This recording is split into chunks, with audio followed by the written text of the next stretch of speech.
We are live. Oh no. Oh no. Oh, hello chat. Welcome to Hi, chat. welcome to Rust and Gold session 2. Before we get into some stuff, you might notice that our friend Devin's not here this week. Devin respectfully decided that they would not be able to do the campaign anymore. So for the time being, it's just going to be the three of these fine individuals. We're looking to add a fourth player. You'll see them when we find them. But we're going to, at least for the time being, continue on with the group as it is. Just wanted to give that little heads up. How's the rest of the party doing? Y'all doing good?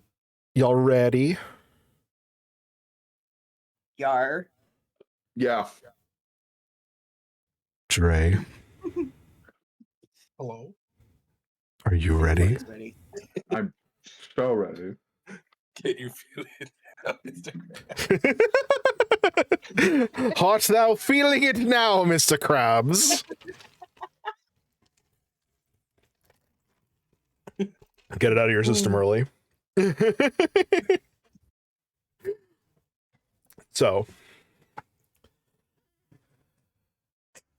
when last we left our heroes, you guys met on a crossroad in the center of the world of Galaclasia. On your way towards the Wayfinder's Rest, the Wayfarer's Rest. Get your own names right, Tara. Yeah, Tara, gosh. Yeah, God, what the fuck is wrong with you? Know your own fucking material. You made this world. You should know fucking better.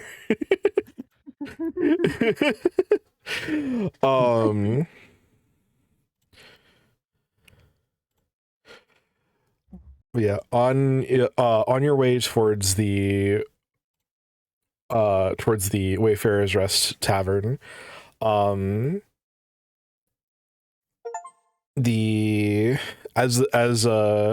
day turned into night, it lit a fire to camp for the night, and then was found by 3 additional individuals. Z, the gnome spellcaster, Pollux, the weird rogue man, and an elven individual named Mathis. In the middle of the night, the group of you were accosted by some Sprigjacks, territorial little stick creatures. After an overly intense battle, the group of you emerged victorious and finished off the night.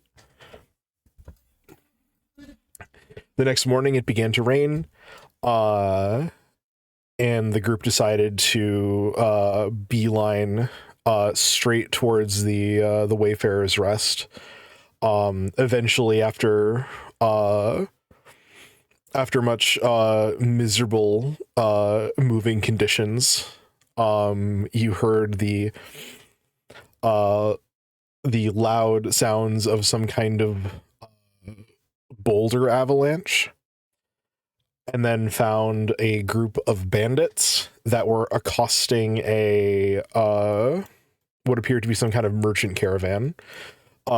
Quickly and succinctly dealing with most of the bandits. you the group found that the merchant caravan or the merchant cart was operated by a purple-haired gnome named Millie, and her kobold compatriot employee named Klaus. And as a reward, they gave you 2 healing potions, which if you actually look in the Discord, there's now a channel called Loot, which I will be posting all the stuff you get there. And then I will also be updating it with where those things, like who has those things, or if it or what have you, as time goes on, just to make sure everything gets seen. You additionally, Millie also said that their driver, a man she referred to as Charles, went out to look for fish head mushrooms at her own request, and they will need him to get back on the road, and they asked that the group of you aid in finding Charles, and that is where we will hop back in. Let me put you all on the ambush map. I should have preloaded this because I think it's going to take a minute for some of you. Yeah. Looking around, Mathis is going to approach the group of you with the one bandit that you guys left alive, having bound and gagged him, and they're gonna say, welcome, patriots. I think I've decided to head onwards towards Wayfarer's Rest on my own. And I'm going to bring this one with me, and they jostle the bandit, to make sure they see the justice they deserve. If there's any questions you have for this man, and they ungag the guy. It's like, oh, could you have not used someone's old socks? Like anything else, please? And after a pause, Mathis says, "No. You have any questions for him? Now would be a great time." No.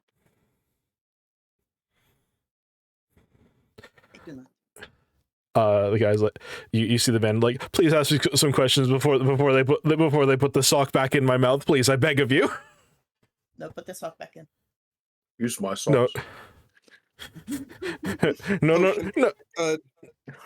Does he work for a greater like entity type deal? Like, is there like a bandit like ring? Like, is he part of like a bigger group? You catch you catch him just before Mathis puts the sock back in the guy's mouth. And the guy's like, yes, yeah, oh, yes, eyeing this very gross sock the entire time. Yes, we our captain, his name is Victor. He runs he controls all the gang groups in the area. Please, and he's just like very like, Where Victor. I don't know. We've been camped out here for a couple days. I don't know where he is right now.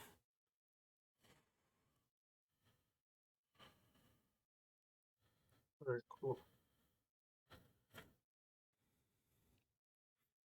Is he sure he doesn't know where he is?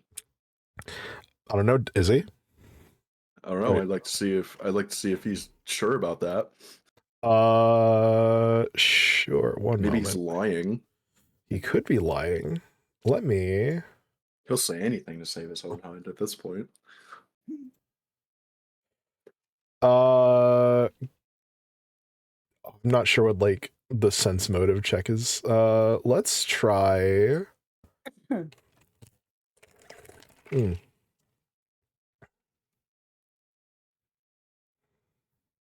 It's one of these things.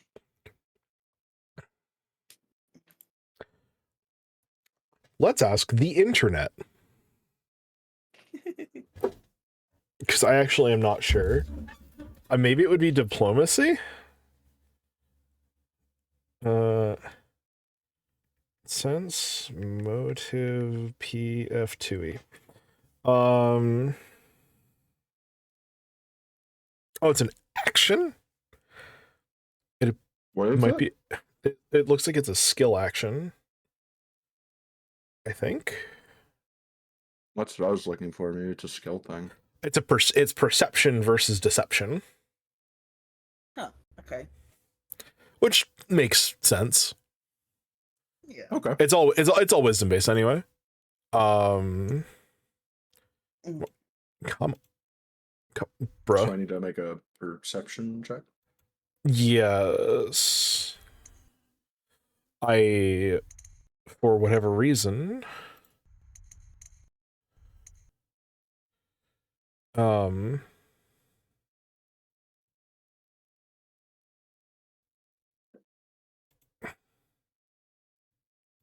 Am I good to go or? yeah, you're good to go. No, for whatever reason, I opened Opera to check something, and then Opera refused to close. 19's pretty good. It seems he's telling the truth as far as you can tell. That at the very least he doesn't seem to know where this boss of his is.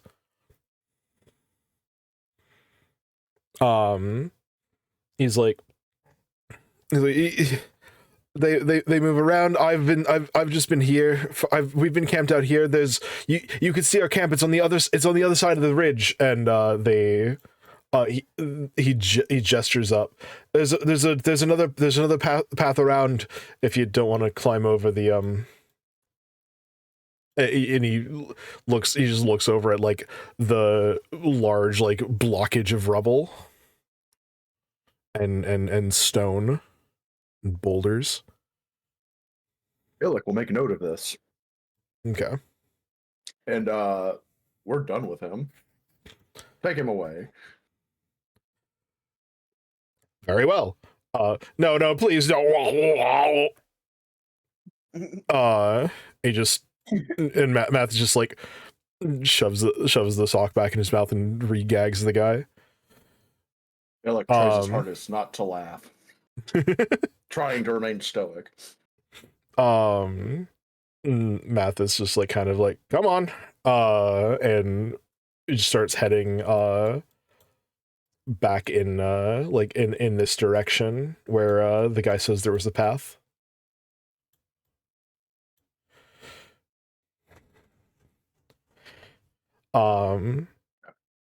So what do you wish to do? We should look for Millie's driver. We should look for Charles. What does Charles look like again? He's a robot. I believe he's bronze colored, if I remember correctly. Silverish. Silverish. Yeah, Millie described him as a large man made of metal. Large silverish robot.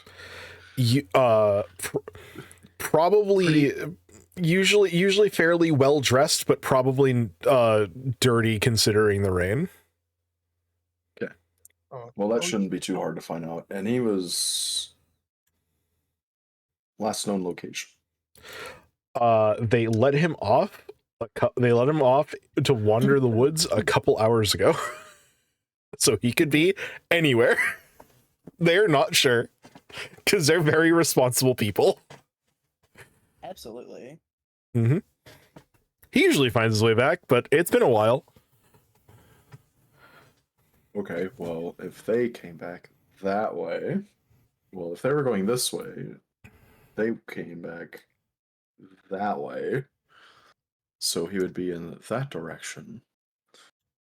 You guys, it is most likely that like because of the way the road goes, they also are on they are probably on the same road that you guys are, so they came from like not literal actual cardinal directions, but like like south of this map, Right. which is where you guys came from.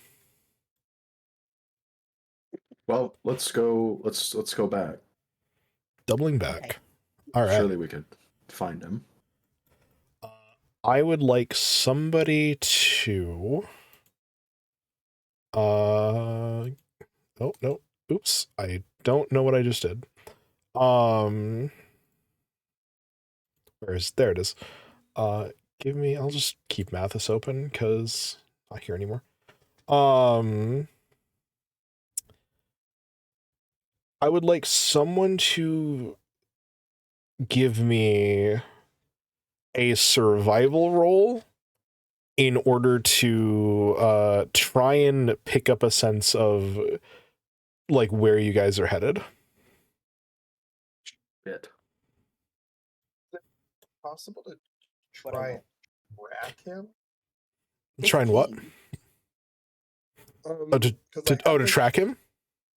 Yeah, because I have like a feat that I can move full movement speed while tracking. I don't know if that matters. Yeah, I'll say that'll definitely help. Tracking is still survival. Yeah. And so I'll say if you also want to roll survival, you can, and then we'll like average the rolls together. Okay. Unless Miko's is just higher, and then we'll use that. I think It is the same. Okay. Well, I have a +0 to survival, so I don't want to mess up anything. No worries. All right. Well, good news. The average in this is really easy to find. Oh man. All right. So I have notes. You guys start slopping back through the rain. Is this one? No, we want this one. Yeah, that'll do.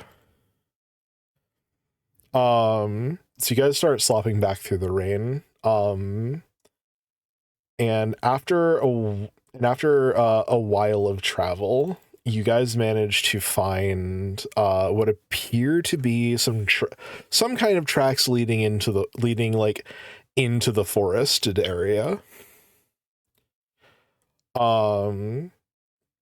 Would you like to follow these tracks? I do specify they're not just some random tracks. It looks like someone like footsteps.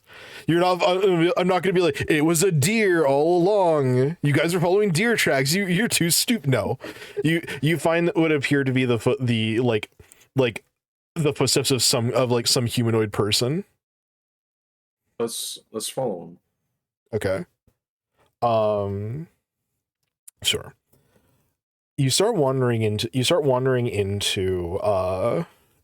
the foresty area proper.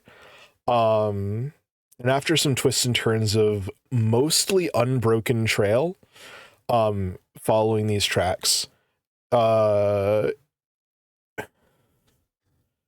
you start to hear you can start to hear some voices over the sound of the rain.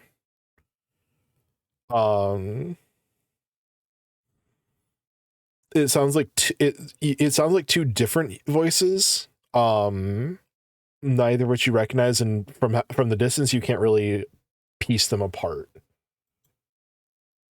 Oh, I didn't mean to do this. Ignore this. Okay. Ignoring. Ignoring. Ignore it for the moment. Hold on. I meant to preload it. At.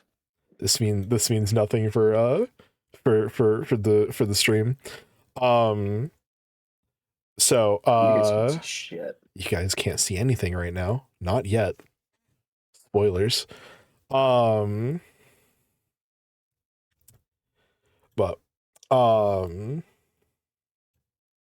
as you I mean, I guess it's fine. I'll just activate it now. As you guys approach,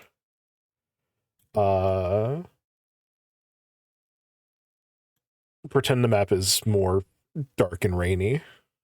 But as you approach, you come to what appears to be some kind of like cottage in the wood. With what appears to be some kind of like a little tiny fart like personal like garden, as well as like a large pot. It's without much difficulty you can put together. This is some witch ass shit. It looks like some kind of like hedge witches like cabin. Oh, one moment.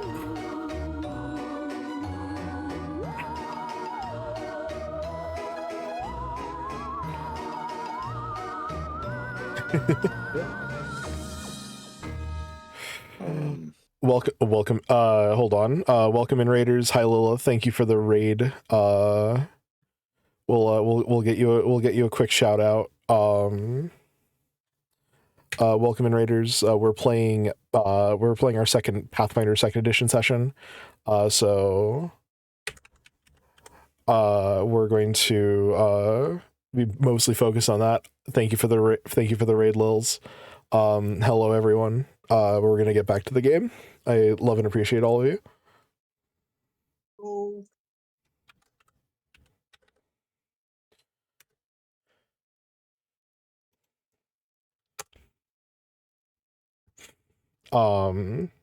If you're not following Lilith's great. She's one of my oldest stream friends, followers. She's great. So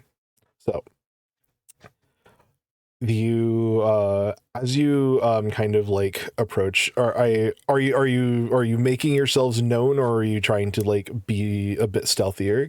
Because as you approach, you can kind of see two figures arguing, and they arguing like back and forth with each other. They both seem to be human. And looking at them, they have the same kind of like flaming emblem that the bandits that you were dealing with previously have on their person. Are you just approaching them, or are you going to be like a bit more cautious and like kind of quieter? Is the map supposed to be black? I can't see anyone. Oh, my bad. Hold on, sorry. The fog of war, didn't you? I certainly did. Configure lighting. Oh no, it's not so, it's. How about now? Can you see it now? Have you put tokens on the map yet? No, there are no tokens on the map. That's why. Oh. Because the website told me so. I see. Hold on. I'll put you guys. Now we have to be on the field to see it. There we are. I did not know that. It's okay. They told me that. The site communicated. What? Why are you over there? Stop it. Where am I going? I don't. Bye. Bye forever. Witch magic. Oh God. I'm not the witch. I'm a wizard. Gosh. Stop it. Yeah. To avoid notice if possible. Is that for the rest of you as well? Yeah, let's get the drop on these people. Sure. I'll say you guys are like in this like tree line over here. Do the CP.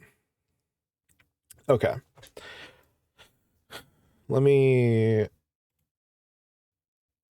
Oh, you know what? 1 second. Because you know who else can't see it? The I in order to not have chat see my see all of my secrets, I made a user named Chat, which is why you see chat amongst the players. But they also just can't see anything. So Right now I just see our default screen.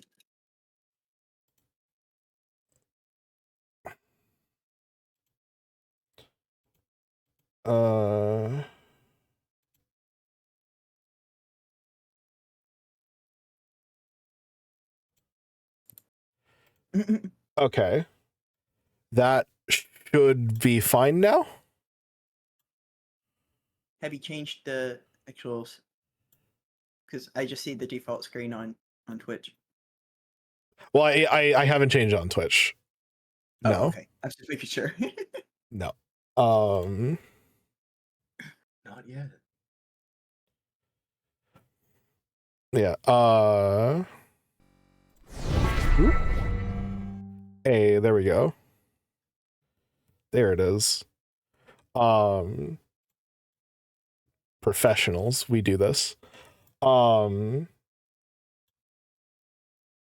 So, you see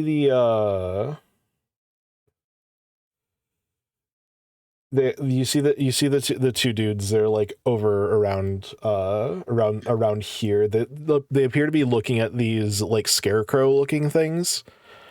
And as you approach, you hear them arguing, one to the other. I'm telling you, you really shouldn't mess with this, like this fucking spooky shit. Like we're not even supposed to be here. And the other guy's like, oh, calm down. It's like anything said about the witch in these woods is all a load of fucking rubbish. I mean, look at this thing. Look at this thing, and he gestures to the scarecrow. Is this really supposed to scare people off? It's just a load of junk.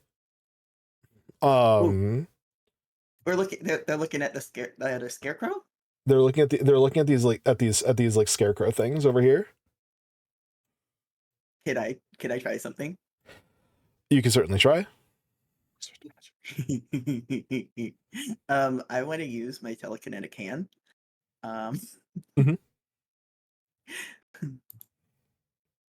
And it can be invisible. So, how far away from them are we? 1, 2, 3, 4, 5, 6, 7. About like 7-ish squares. They're focused on this one. I want to close distance, try to stay hidden, so I could be within like close to 20 feet. Easy enough. You just like move over here. And then I want to take whichever scarecrow is closest to them. And use the hand to just try to adjust the head to look at them.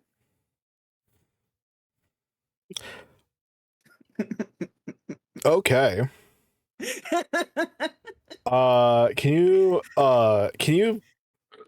post up can you like post up telekinetic hand, please, in chat? Yep. Thank you. Kill a floating magical hand. You create a floating magical hand, either invisible or ghost-like, that grasps a target object and levitates it slowly up to 20 feet in any direction. When you sustain the spell, you can move the object an additional 20 feet if the spell is in the air. Okay. So I'm not trying to actually levitate. I'm just trying to shift the head if it's able to. Yeah. Depending on how well they're built. Gotcha. Well, they're fairly well built. But yeah, you as you go to push on this thing's head, or to try and turn it, like just to like look at it, its head does start its head does turn, and then it continues to turn it like as if in a circle, and the bandits in front of the thing are just like, what? It's like the guy who's like we shouldn't be here, and the guy in the back is like I told you this is some witch shit. This is bullshit. This is the guy's like you. Like, this is clearly just a trick. Watch, and he goes to like push the thing's head off. And as he reaches his arm out, the scarecrow actually reaches out its arm and grabs the guy by the face and slams his face into the dirt. Oh no. The other guy, as soon as like before the guy's even like being put down, is gone. He just fucking books it. He was like screaming screaming like prayers to like a bunch of different like gods, just be like, this out of here. He's fucking spooked out of his mind. He's terrified. I'm just kind of sitting there shocked, like I didn't do that. Oh no. The group of you hear a chuckle coming from behind you. They can recognize pretty quickly as like a woman's voice. I assume you turn to look. Yeah. Yeah. As you turn to look, and there's an older human woman. Probably looks to be in about her like 50s or 60s. In like fairly like average common clothes. They're a bit worn. She's wearing like an apron that has a bunch of like plant smear stains on them, like grass stains and stuff like that. She's carrying a basket in one arm that seems to have that has like some like herbs and stuff in them, and she's a hood pulled up. She's just kind of chuckling to herself at the scene, and she as you all turn to notice her, she's like, enjoying the show. Who are you? Well, that's a very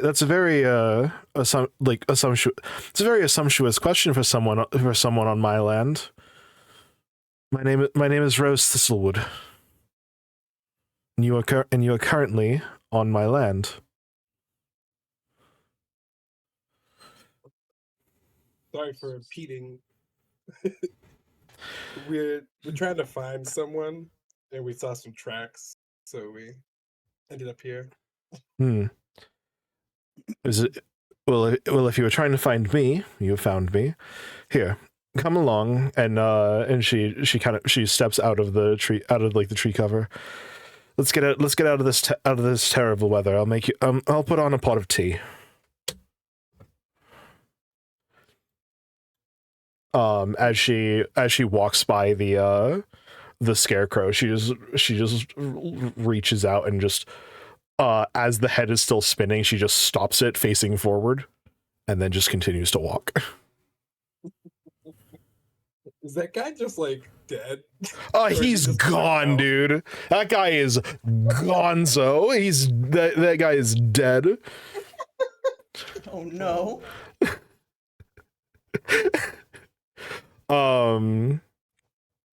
She steps over the bandit's body.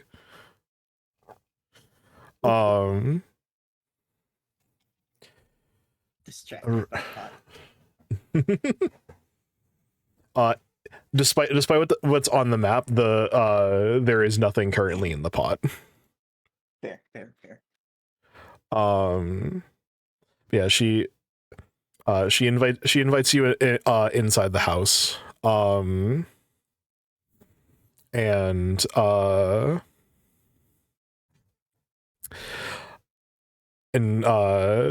does some magical hand gestures. You see like a kettle start filling itself, and like a fire in the fire pit just burst into flames.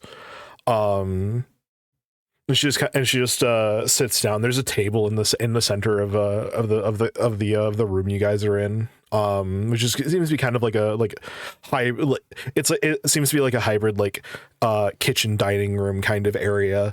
There's dried herbs hanging from the ceiling. And which bring a very warm kind of pleasant herbal aroma to your nose. It's when the door opens, it's fairly dim and kind of dingy, but as soon as all of the candles magically light themselves and the fire starts burning, it's quite cozy in here. But she sits at the table after and gestures for all of you to join her if you'd like. After a moment, the kettle pours itself into mugs that are put in front of you.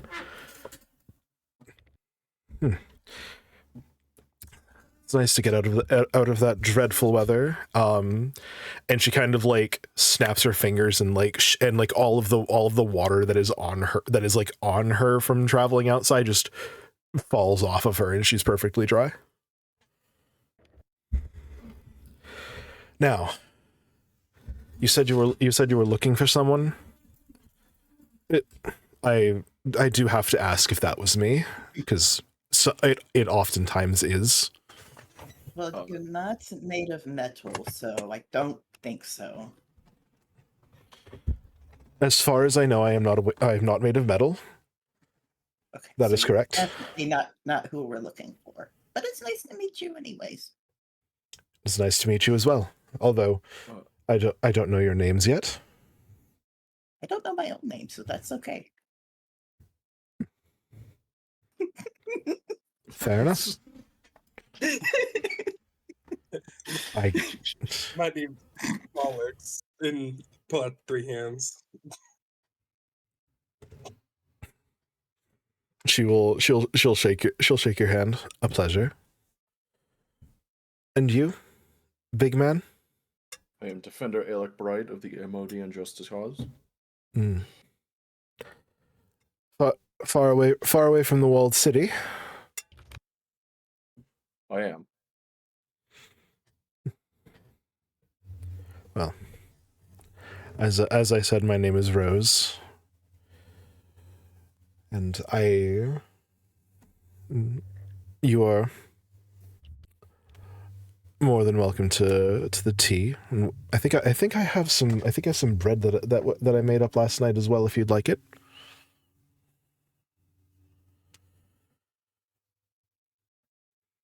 But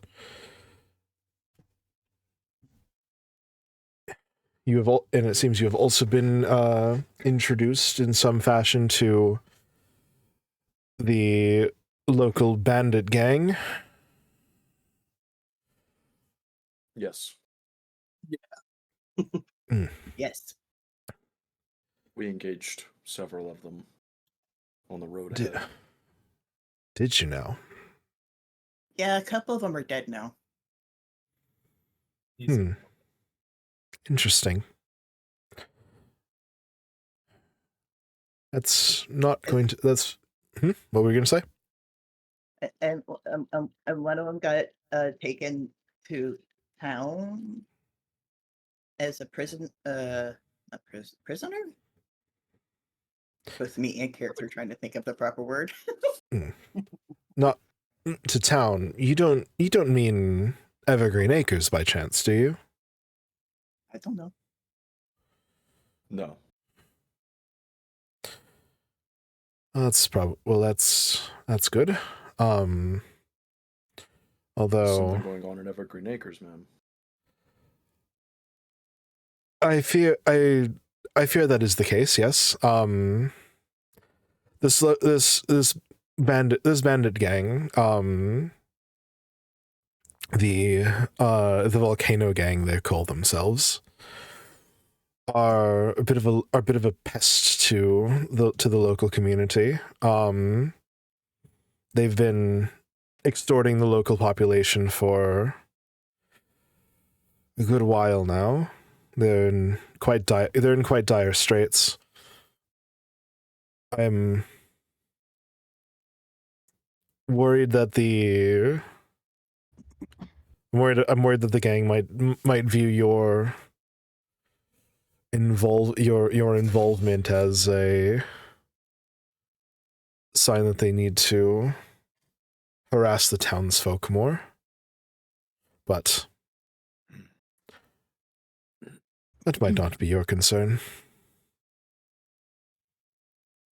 I'm afraid I don't know. I'm not 100% sure where your metal man is.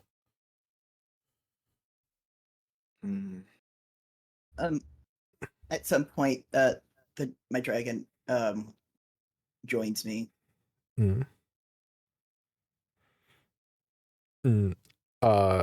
Rose will look at the dragon. Oh, hello, little pet. Aren't you adorable? Oh, I thought of her name. Oh, excellent. Vashir. Could you write that out for me? Because I am not sure how to spell that, and I'll write it somewhere. Yep, I'll put it in Discord. Sure. Yeah.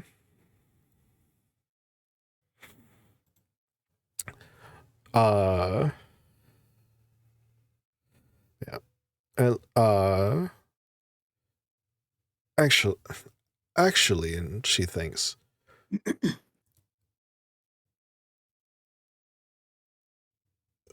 Describe this metal man for me. We're looking for a large, silvery, metallic man. How tall is he supposed to be? Millie just said tall. Might be wearing clothing. Might be wearing fine clothing. Like messy. You see her put her hand above her teacup and just kind of like wave it around for a moment. You don't outwardly see anything happening. But after a few moments, she picks up the cup and just drinks everything before looking down and swirling the dregs. I might be able to help you. The tea leaves are telling me that you might seek fortune at the gate. Tea leaves are talking to you? Fortune telling is a bit of a lost art these days. She says to Yuzi, and then turns to you, Bright. There's... It's an old ruin. Not too far from here. Don't have a specific direction, do you? She just kind of gives you like a little like a little smirking smile. It's to the east of here. Happy? Very. You might be that might be of some interest to you.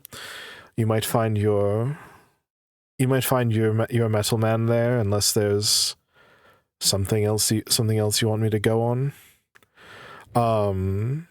But it seems as good a place as any. And conveniently, as a matter of fact, if you do head in that direction, I would like you to bring me back something.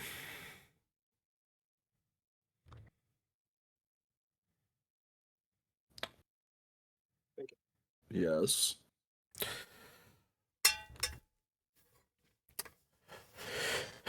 My apprentice has gone running off, and she left her before leaving. She ended up leaving her spell book there. She had a bit of a fascination with the place. I have no idea why. But if you happen to find it and you bring it back, I'd be very much appreciated. I'd be very appreciative. No obligation if you don't find it, though. I'll find it eventually. Okay, we have that ruin to go to. Oh! You know a place where you can get fish head mushrooms somewhere here. Nearby. She looks at you. Conveniently enough, the same location. Alright then. Well, looks like we're off to these ruins.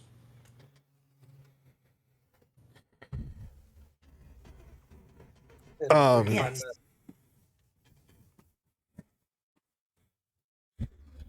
Oh. Before you go, make sure you finish. Make sure you all finish your tea. And she looks at you, Pollux, especially you. I'm gonna take a sip first. It's good. Sniff it. Yeah, it's very pleasant. It's very herbal. It has like a hint of like jasmine scent to it. Z shrugs and drinks the tea. Illic also drinks the tea. Sure. Any of you that are still missing hit points, you're healed to full. Ooh, Gave my sub back at 20. I feel no different. I feel no different. You feel slightly warm and fuzzy. Yes. It's Oh, good yeah. tea. Good tea. Sustenance. I didn't want to potentially throw you to the wolves without a healer because you don't have one of those anymore. At least currently. Illic is going to rise from the table. Miss Thistlewood, your cooperation is appreciated. Of course. Oh, And are now you must sure? go. Somewhere crime is happening. she chuckles. Crime is happening in a lot of different places. Then we must be everywhere. Sure. Have fun trying that. Don't be strangers, as she says on your way out. Oh, and don't touch the scarecrows. Noted. As you leave her house, you notice that the bandit body is gone. And the other scarecrow, not the one that grabbed the guy, is in a slightly different pose. I Very was hungry. noted.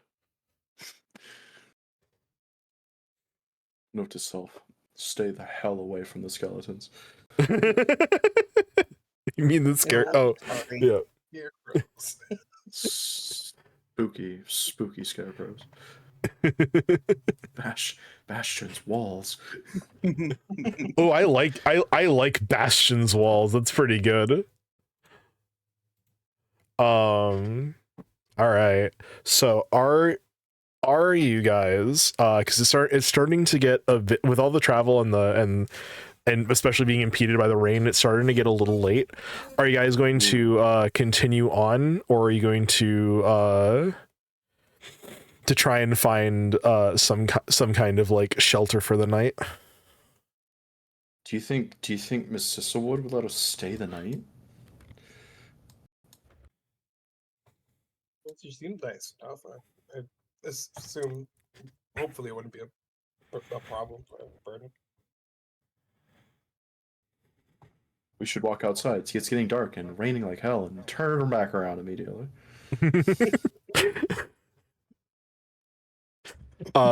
Sure. You turn back around. Would you like to knock on her door? Yes. Sure. You knock on her door, and there's a. You just hear like a bit of a sigh from behind the door as she just opens up, clearly having like only taken like a step away after closing the door behind you. So, you know, when I said don't be a stranger, I didn't expect you back so soon. Admittedly. We would like to request quarter for the evening. She briefly looks back into her very small hut. I don't think I have room for you. However, there is a tavern in Evergreen Acres, not too far from here. It's only about a 30-minute walk. Okay. Thanks for letting us know. You're very welcome. Okay. I wonder how far away that ruin is. A bit farther.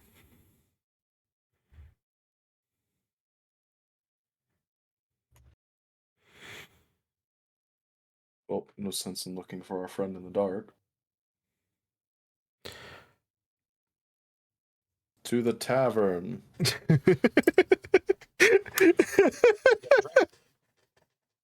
Sure. There's actually a pathway leading directly to Evergreen Acres. Wait, how much gold From do I have? I don't know. Fuck, I'm broke. I haven't. I don't think To the money. ruin. Hold on. I'm broke. I don't have any money. None of you have money. None of Didn't us you give have us money. to start? Everyone had 15 gold to start. But you had to spend it on equipment. I spent it all. I don't remember even looking at equipment, if I'm being honest. Fair enough. To the ruin. Just looking at it, I would have my starting equipment, and I have my spellbook automatically. I don't really need much else as my character. So Z has like 15 gold, which is like a lot of money. Yeah, I have 10. God damn it. Go to the tavern. Someone will have to spot the guard. He forgot his wallet. Don't worry, I will make sure you have a nice warm bed. My equipment is expensive. Fucking And it came out of immaculate. my pocket. For some reason. Wear cloth. No benefits. Yep. An armored. All right.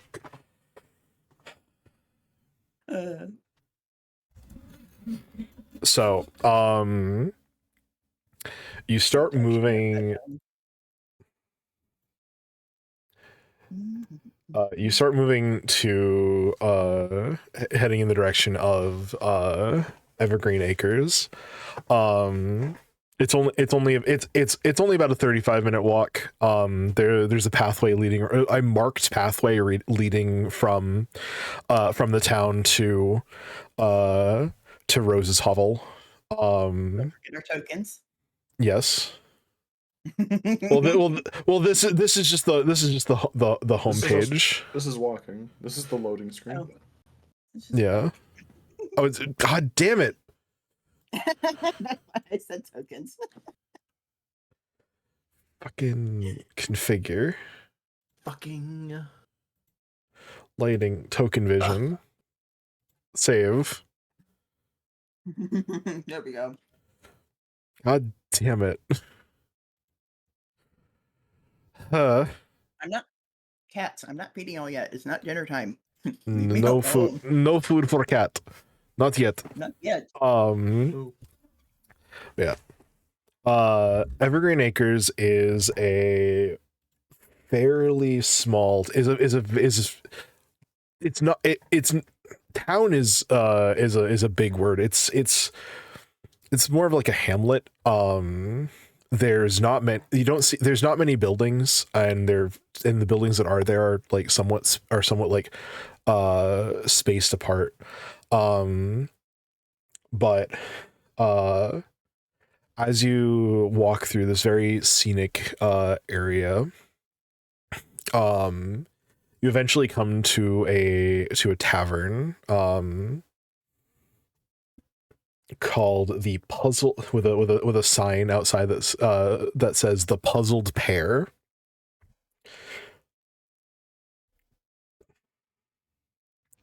I assume you head on inside. yes. Yeah. I'm staring at the Right. sign, wondering why would you name it that? I specifically pear as in like PEAR, like the fruit. Yes. That makes it stranger. I go inside. Sure. Inside and finally out of the rain again. The atmosphere inside is this is the wrong song. This'll do. The atmosphere inside is very warm and jovial. I've said jovial a lot today. I feel like is warm and welcoming. That you can most of the people in that are like in terms of like the patronage of the tavern all have this like farmhand kind of look about them. And there's a lot of and there's quite a few people in here, at least a dozen and a half. Close to 20 patrons. Behind the bar, you see an adult dwarf man with a handlebar mustache that extends down into a full beard. And a set of and the hair on top of it, and the hair atop his head is assembled into one very long braid.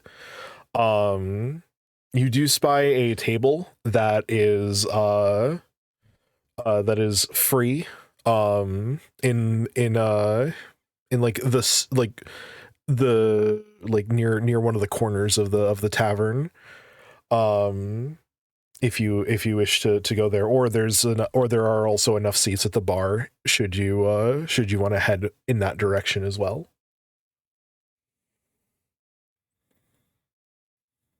Illical, I feel like we'll follow wherever the other two go.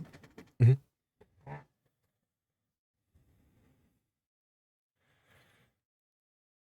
We're refilling the table. Table works. Table works. Yeah, you go ahead and head over towards the table, and sit down. After a few moments, a dwarven woman, looking a fair bit younger than the man behind the bar, comes up. She's got like she has wow, my brain just reset itself like 3 times. I'm so sorry. Okay, happens to the best of us. Yeah. She has a long like pleated braid, just one long braid going down, and her hair and her sideburns extend down into like mutton chops on the sides of her face. She looks very pleasantly up at you guys, with a little notebook in her hand. It's like, new in town. Nice to see you. Welcome to the Puzzled Pair. How may I help you?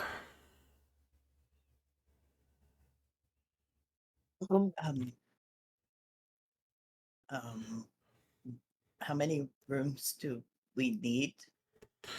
3, 2, just the one? I see he's looking at everyone else. I don't know how this works. Well, how many people could fit in a room here? Well, yeah. One We actually don't have like individual rooms. We have like a common room area that people will sometimes sleep in, but it's better than being out in the rain. I'll take it. Some drinks to warm us and a place to sleep and maybe some food would be great. Sure. Absolutely. My sister has prepared a duck and pear stew. I hope you like pears. That's mostly what you're going to find in Evergreen Acres. They can be pears. worse. I like pears. Good. In that case, might I interest you in our house-made drink? It's a hard liquor that is made from pears. It's very sweet, and very pleasant, but it'll knock you on your ass. Well, the farmers love it. I'll have a glass of water. I'll try it. Absolutely. Absolutely. All right. Coming up. And as she approaches the bar, you hear her yell some like fry cook incomprehensible nonsense like into the back as she walks in, and you hear a very loud voice yell "Heard!" in response. Oh yes, the fry cook equivalent to thief speak. And let it swim. Let it swim. That means extra sauce for anyone curious. After a few moments, or a few minutes, bowls of stew are brought to you. Like you were brought a glass of water. And in front of Z and Pollux is placed what appears to be like what we would call like a double shot of this like very like thin like pleasantly green liquid. Right? Enjoy. And the dwarven woman steps away.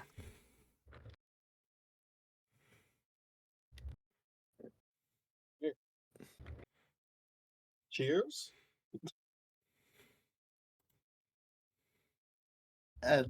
Cheers.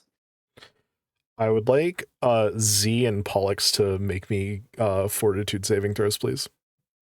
Heck yeah. To Fortitude.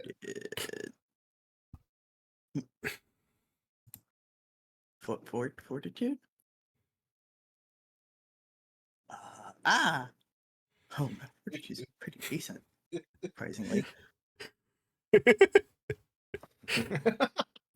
Excellent. All right.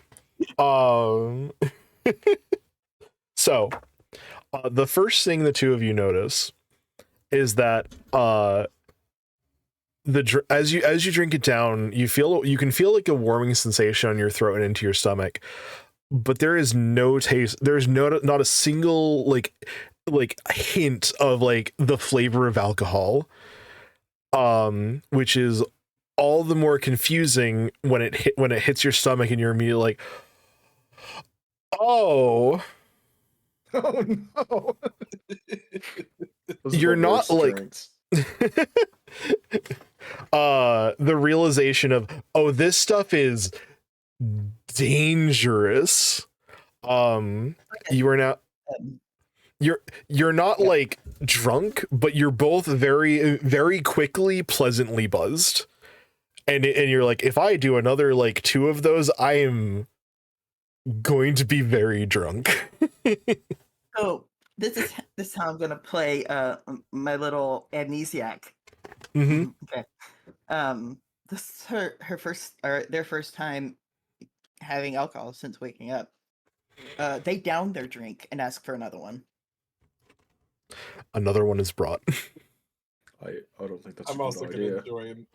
enjoy They are very.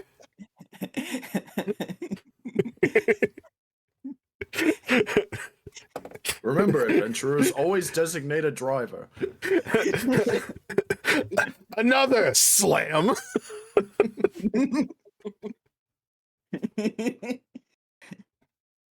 They're gonna We have to they're roll gonna again. try Yeah. to sip this one because they want to savor it, but they're definitely drinking the second one. Yeah. Pollux, are you also ordering a second one?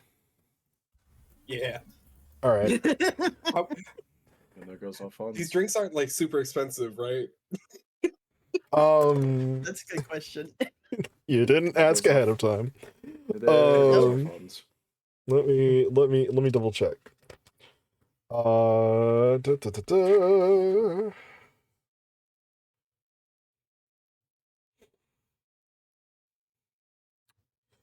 I will say that the shots are 5 copper pieces, which is a lot Oh. for a shot, but it's like it's the house specialty, and you each ordered like 2 of them. You said how much? 5 copper pieces a piece. Oh, okay. I assume it's 10 copper to a Silver. gold. I think. Okay. Copper to silver, silver to gold, gold to platinum. All I'm right, cool. curious. Well, because I have 10 gold pieces left, so I think we definitely are fine. You guys have plenty. You guys do have plenty of money for this. Cool. Yeah. Yeah, So, I will have drink more this than again. enough. Let me calculate how much money you're spending. The water is free. Get the fuck out of here, you stupid little fucking bug.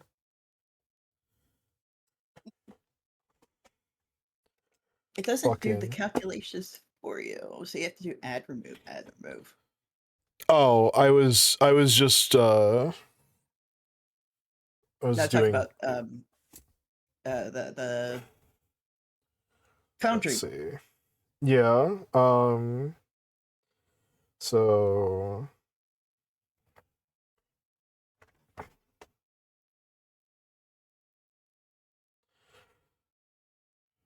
Beds be 3 silver. Drinks when tallied together is 2 silver. The food is 3 copper. So the full cost of everything all together, unless you're ordering more, is 5 silver and 9 copper. Is that for the room and everything? That's for everything, yeah, including the room. So 5 silver, 9 copper. Yes. Can we just round it to 6 silver? Yeah, if you want to leave a tip. So we could put 3 silver each, split it 50-50? Sounds good. Alright, cool. Sure thing. So let me just... this. Okay. Okay. You can buy a guard dog for 2 silver pieces. Sorry, I got distracted looking at the book. What I might do is Take take a my total gold and give myself some copper and silver coins That's to reasonable. make this to make things easier on myself. It'll also make things easier on the local economy. Silver Yeah. is the standard money. So just imagine I gave 3 silver, not a whole gold piece. Reasonable. Yeah.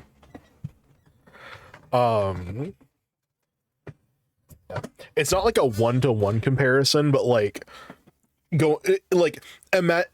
paying in Pathfinder paying with like gold pieces at a lot of places is the equivalent of like going into a gas station and paying with $100 bill. That's fair. It's like there's like we don't have the change for this. People are gonna think we're douchebags. Oh, 100%. Like gold is for people buying magic shit or like expensive things. Silver is like the everyman's coin. But yeah, you present the combined 6 silver to your server. And she responds, "Oh, it's like that is mighty kind of you. I appreciate it." And just for that, I'll make sure you 3 get the comfy beds. Just making sure. But yeah, the rest of the night is free for you to do what have you. Enjoying yourselves. There's some people playing. You see some like farmers playing some kind of card game. If you'd like to try and worm your way into that, you are more than welcome to. But other than that, it's just a very pleasant evening. See, it doesn't last very long. The 2 drinks make them pass out very quickly. Yep, fair enough. Lightweight. Very small. Yeah. The server once she notices that Z is kind of out, she comes over and is like, all right, come on, little one. And she like kind of like fireman carries you, like picks you up over her shoulder. And she looks at the 2 of you. I'm gonna put this one to bed. That fine for both of you? Very well. All right. Yeah. I'll join. I'll just go to bed. I feel like it's been like a long day. A lot of travel to do. Yes. Fair enough. Go to Yeah, bed. fair enough. Especially if you're clean gun, polish armor. Go to bed. Mm-hmm. Yeah. She leads you to like a little common room area. There's about 6 beds in this one little like room area. Looks to be mostly just like for people that like get too drunk and have to spend the night here.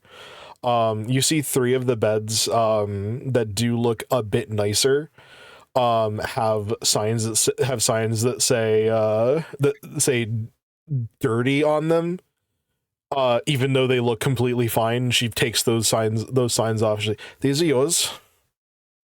Told you I'd get you the good. Told you I'd reserve you the good ones. Thank you, ma'am. Is somebody course. carrying me? Yeah, this dwarf woman is. Okay.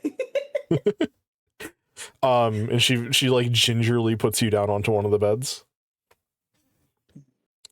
But she curls up right next to me. Yeah, the dwarf woman says, she's not the first one that's passed out drinking that stuff.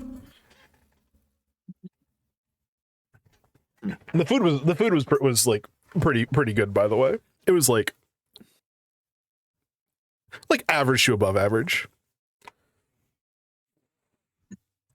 Yeah, you guys are free to settle in for the night.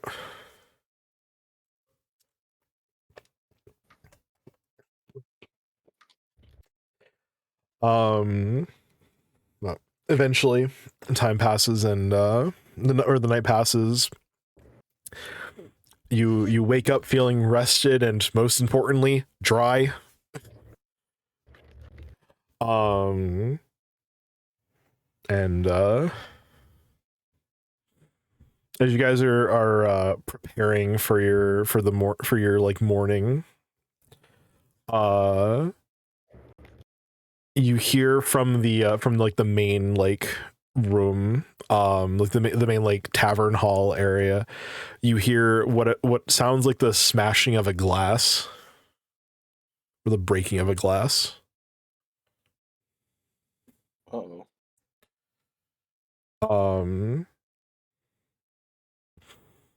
What do you guys do?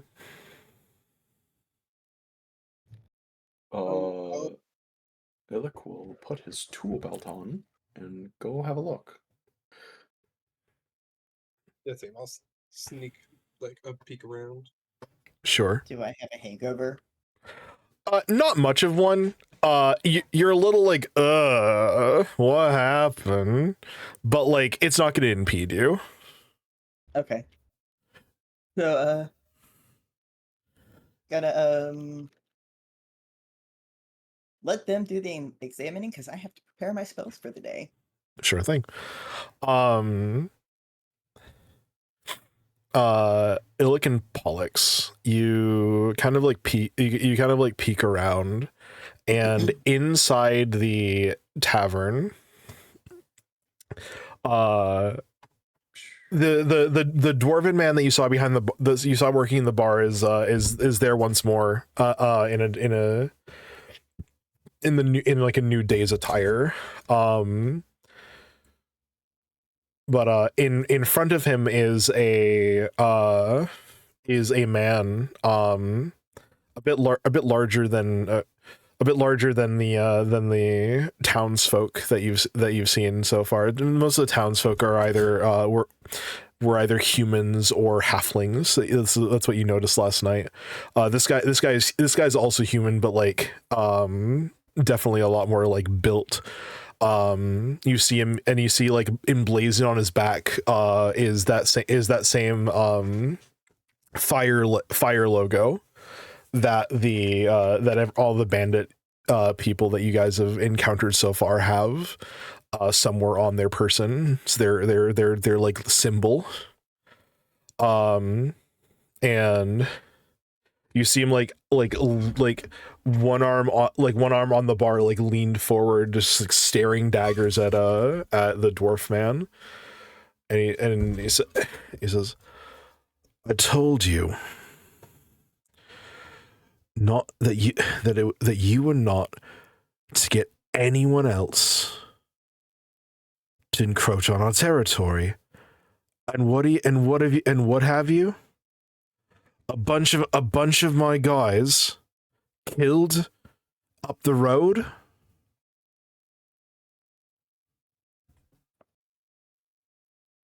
What are you playing at?"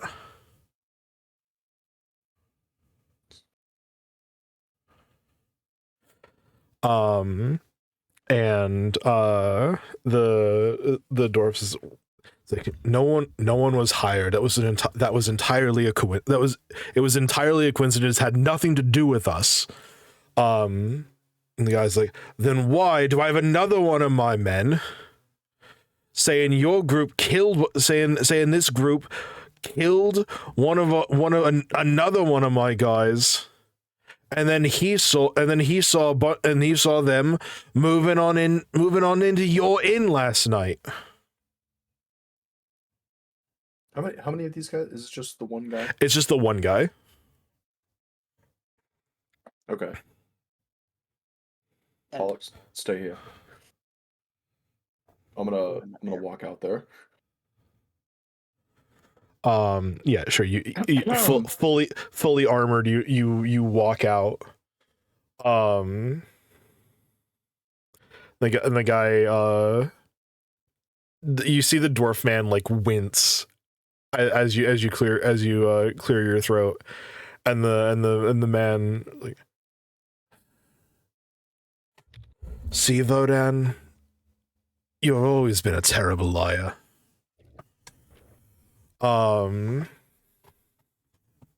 He looks over at you. How tall are you, Illic? 7 feet tall. He's not your height. he is about a head. He's about like a little less than a foot shorter than you. Is there a problem? And he's like, listen, you. And then he notices exactly how tall you are. It's like, listen, you. Having to like now look up at you.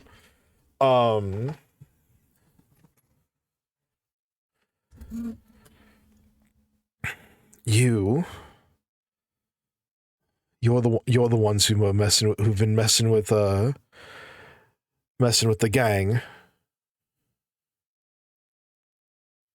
I don't know how much they paid you, what they're paying you, but they're supposed to be paying us.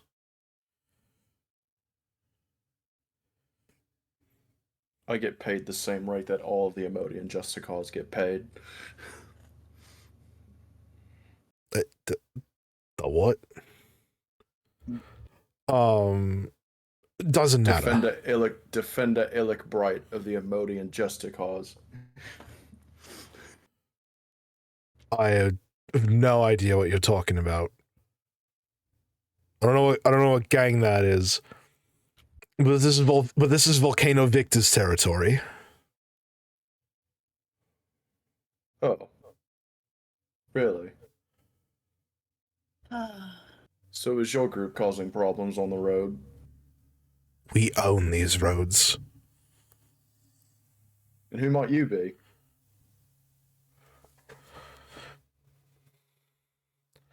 Name's Gert. And as he says that, he like tries to puff himself up real big. He's still smaller than you.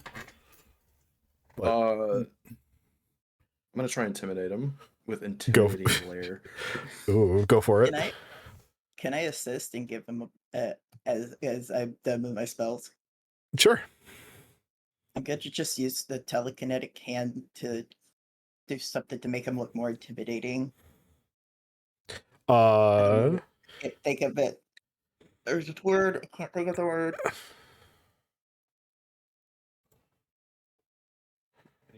This thing. Brain is not braining. Yeah, never mind. I can't think of it right now. Okay, well, if you do, we can figure it out. Okay. And go. 21. Jesus. So what does your intimidating glare do? Oh, it just I can intimidate people without saying a word. Oh, very cool. I don't get a penalty for trying to intimidate people with words if they don't know my language. That's pretty hot. Yeah, he puffs himself up, and you don't move. You just kind of like continue to like glare at him, and like, you can see him kind of like deflate a little bit.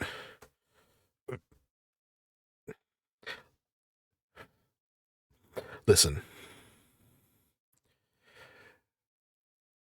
Regardless, there's way more of us than there are of you. And just know, the more you fuck around, the worse it's gonna be for the people here. And you look.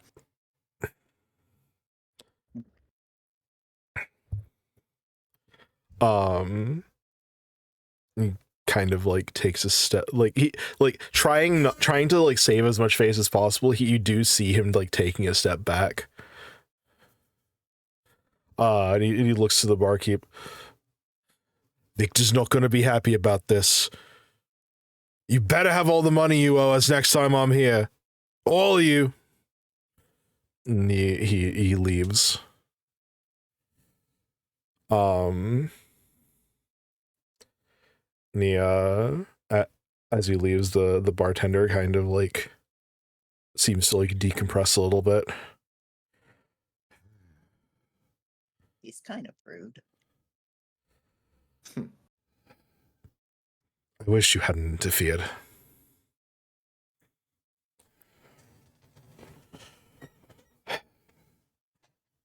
They're just gonna make it worse for us. Listen. Not before I find them. Listen, I appreciate your patronage last night. But but I think I need to ask you to leave. You can't. Very well. You can't fight an entire gang by yourself. And they're just gonna make it worse for us. I mean, we did a pretty good job killing a few of them already. He's right, though.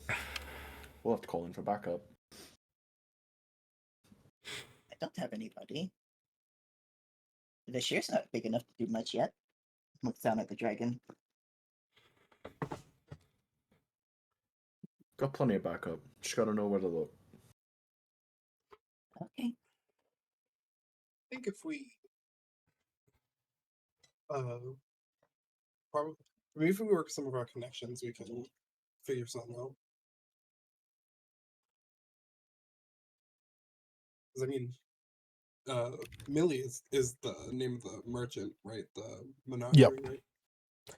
Yeah. I mean, the cart is called the Menagerie. The business is called the Menagerie. Or well, the cart is the Menagerie. The business is Goldheart and Goldheart. Millie is the owner. Klaus is an employee. Yeah. So Sorry, I had to make sure I got that right. I mean, Millie was checking some explosives, and I'm sure they have a little bit of fight in them. I don't know if they'd want to fight for a town, but maybe maybe she'd be more incensed if she got her barefoot mushrooms. What were they? Fish head. Dogtail mushrooms? That's what it was. Yeah, we scratch her back, she scratches ours. Animal limb mushrooms. I genuinely, I was like, it's one of these fucking combinations. That was so good. Yeah, but yeah, I don't know. Maybe we'll find out. We'll see what happens today. But hopefully nothing happens to like this random guy for like being a guy.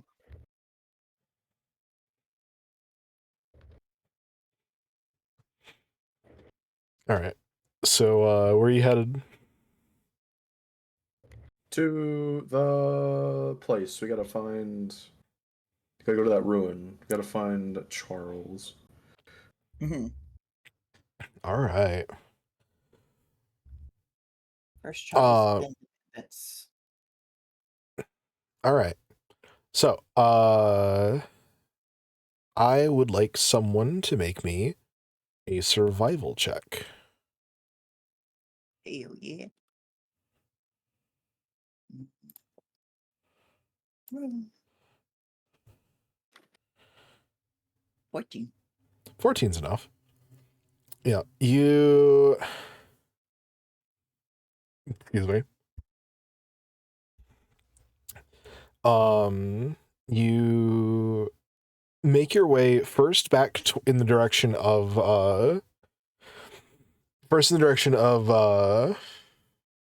Rose's cottage, and then you start heading east, as that is the direction she told you.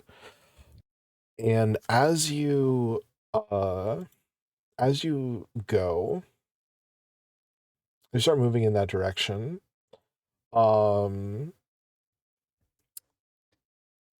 The you see the light of day start to fade as the forest gets like deeper and deeper, and the wood gets darker and darker. You eventually see the trees start to seem to get more gnarled as time goes on. And this like pleasant like grove area turns into this very like creepy forest.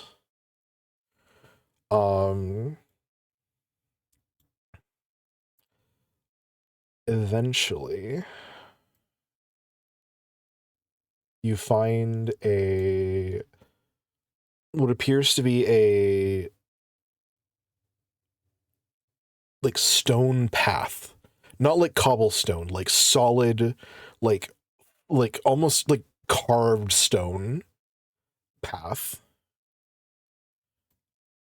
And I will put you onto this next area as soon as I find there.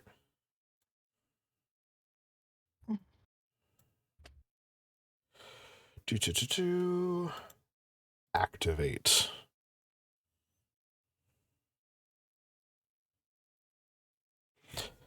As you move forward and the tree cover kind of clears up, somehow while it has only been about maybe an hour and a half, wherever you are currently is nighttime, or at least appears to be that way.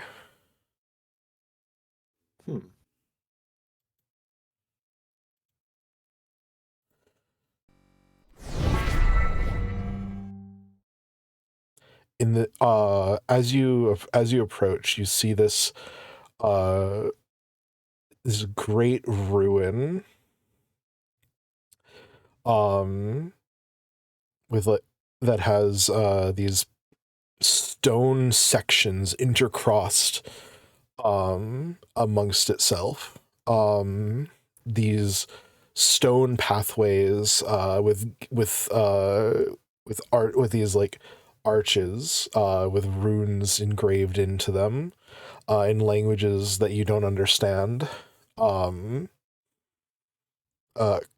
carved into them this way.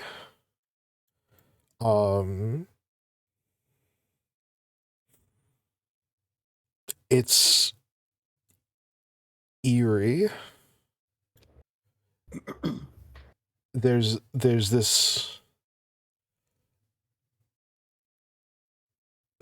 sense of otherworldliness to it that you can't really place.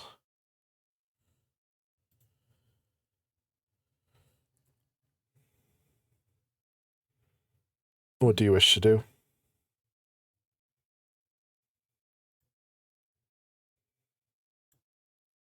I would like.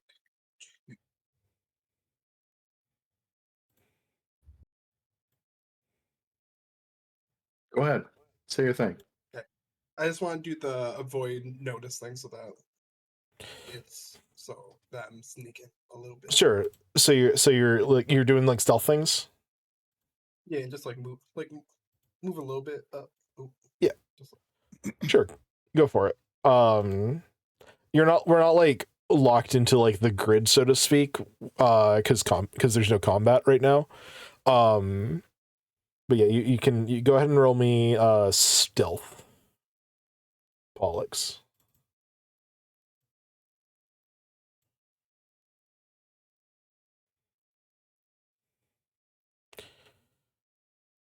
All right. Sure, you are with a 16. You are cautious, and you're pretty sure that you are obscured to anything that might be watching you.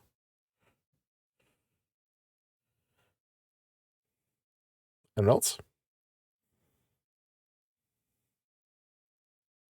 I will follow Pollux. I will follow Sure.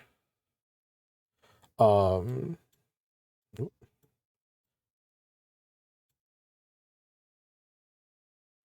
Yeah. The yeah. As you approach, the runes on the gate begin to glow. Can I Yeah. take a look and see if I recognize anything magic-wise?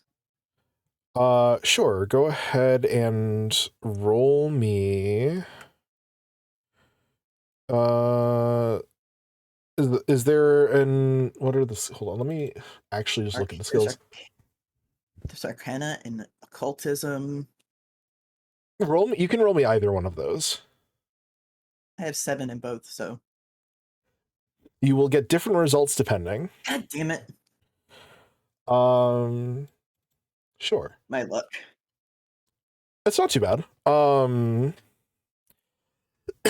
You'll get something off that. Was that an Arcana? Okay. So, unsurprisingly, the runes definitely seem to emanate some kind of magical energy. Although what specifically it is, you can't really put your finger on. But it seems to be, as you're kind of observing it, you look up and see the moon high above you, in the center of the sky, and you see that you can recognize that the light emanating from the runes seems to shimmer in a way that, like, it's almost like it's catching the light of the moon, so to speak, but that's as much as you can ascertain.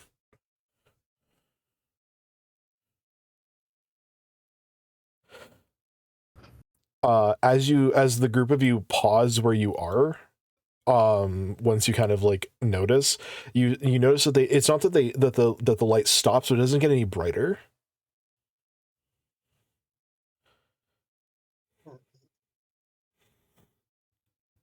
We can't like see anyone around.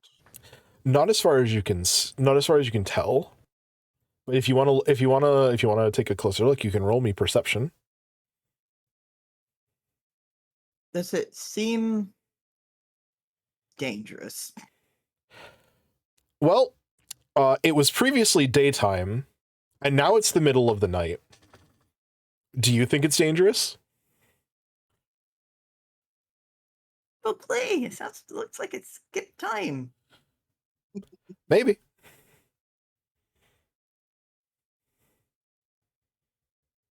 Well, I'm not touching it. Sorry, I'm trying to find this. I touch it. What are you touching the runes? Yeah. Okay.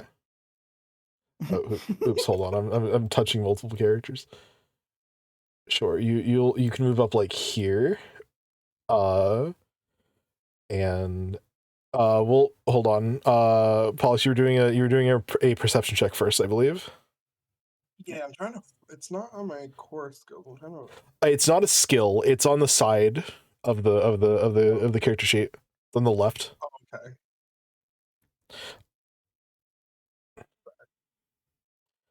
All right. 13. You don't see anyone else. You don't see anyone else other than the group of you. And taking a moment to focus on it, it's like quiet. You hadn't really like fully noticed until now that like there is not a single sound from anything other than you. You'd hear no animals, no rustling of wind, no birds, nothing. It is silent.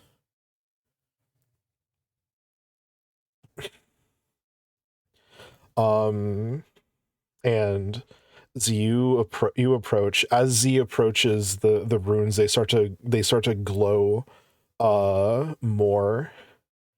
And as you reach out your hand and touch this old worn stone, covered in moss from God only knows how long, you see the center area here in the middle here. You see it begin to glow, and after a moment there's a burst of light and this like arcane like noise, as from the center of this area, a beam of faint bluish light just reaches all the way into the sky. And it has this like almost like magic like charging noise. Like when think about the kind of noise that if you're playing a video game and you're like holding on to a spell to charge it, it's like making that kind of noise. It's like high pitch, like like kind of high pitch, like continuous whine. That's just kind of now always in the background. And you can see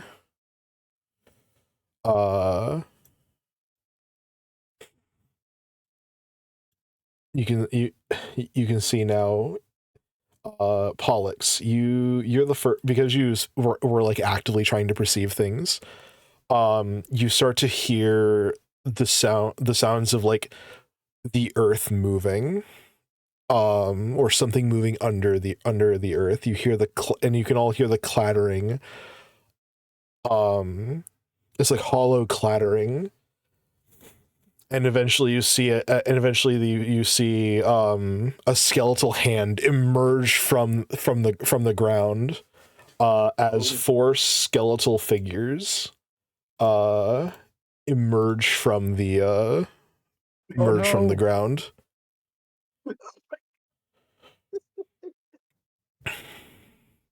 I would like everyone to roll me some initiative rolls, please. Oops, sorry. My bad. One of us had to touch the rock. At least you didn't lick it.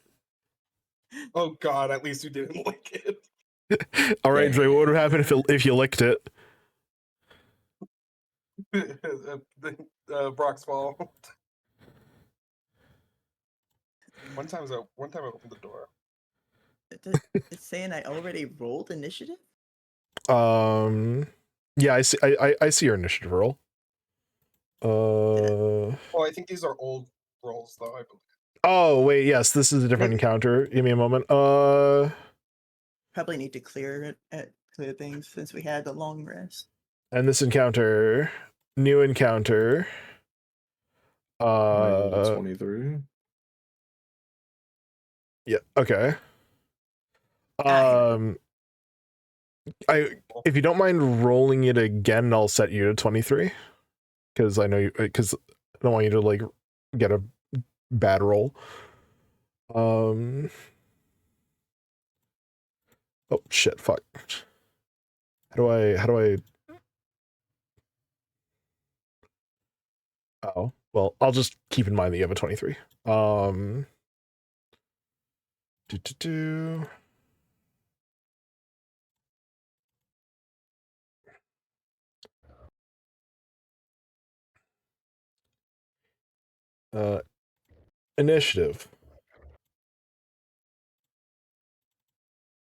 Initiative.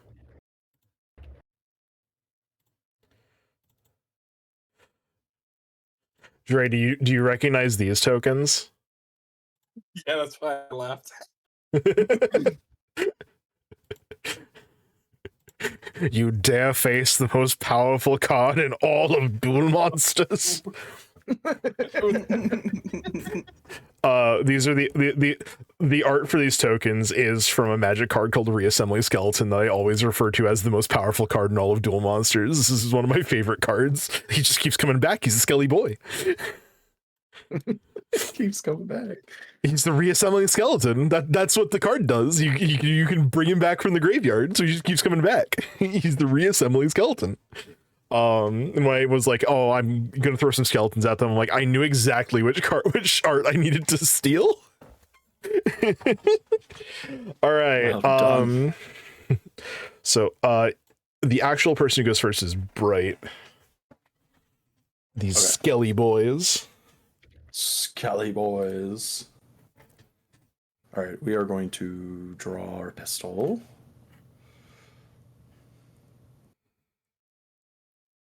Okay. And then we are going to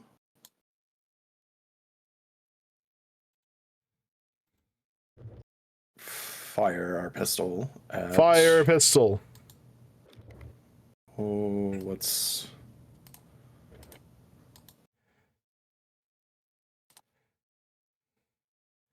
Which one is which? Which one is which? This one is, if you want the one that's going next, it's this one. No, I don't want that one. This one. Which one? The one that I'm targeting. Okay, I see it, yeah. The one with the dot. We're going to shoot our pistol at him. Here goes. Let's go. 20. That will definitely hit. Damage. 5 damage. All right. We are going to reload, and that'll be our turn. All right. So you pull out your weapon to and you take a shot. You get him like right in the forehead. You see its head just like fly back like off its entire body. And then you hear like the shuffling of bone as its head just gets, as it puts its own head back on its body. It seems to have taken no damage from your attack. It seems to have some kind of, it seems to not take full damage from piercing sources. Good to know. Next in initiative is this skelly. They're how fast are these guys? I don't think they're that fast. Where is their speed? 25. So 1, 2, 3, 4. 1, 2, 3, 4.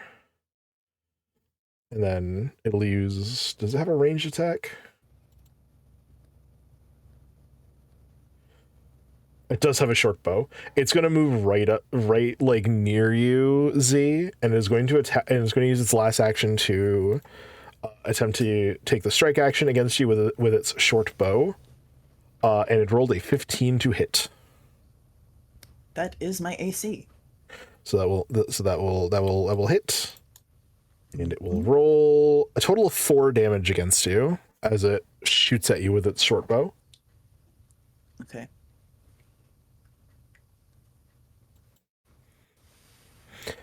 After that is other skeleton guard.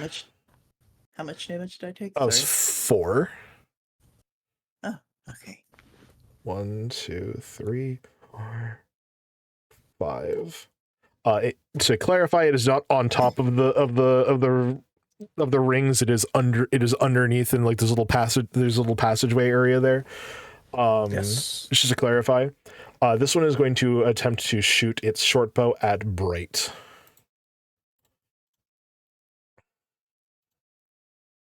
Oh, that's the wrong button.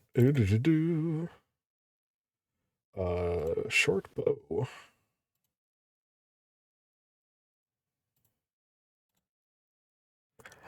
Does a 12 hit?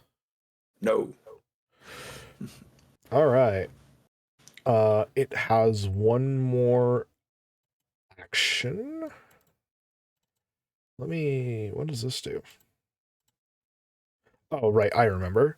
It is going to, with its last action, it's going to drop its bow and draw its scimitar. Because skeletons have to have scimitars, that's the rule.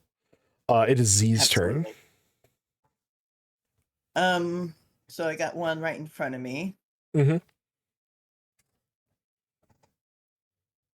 We're gonna use telekinetic missile. All right. Our projectile. What kind of damage does a telekinetic missile do? Again, apparently I can pick. Really? Look, I think you're grabbing an object and throwing it at him. Did I use the wrong one? No, that's it. Oh, yeah. Telekinetic. This is a telekinetic projectile. I don't know. Oh, that's what I was trying to do. Not that one. Force barrage. Okay. Ignore that. Because like force barrage is like the magic missile, right? Yeah. Yeah.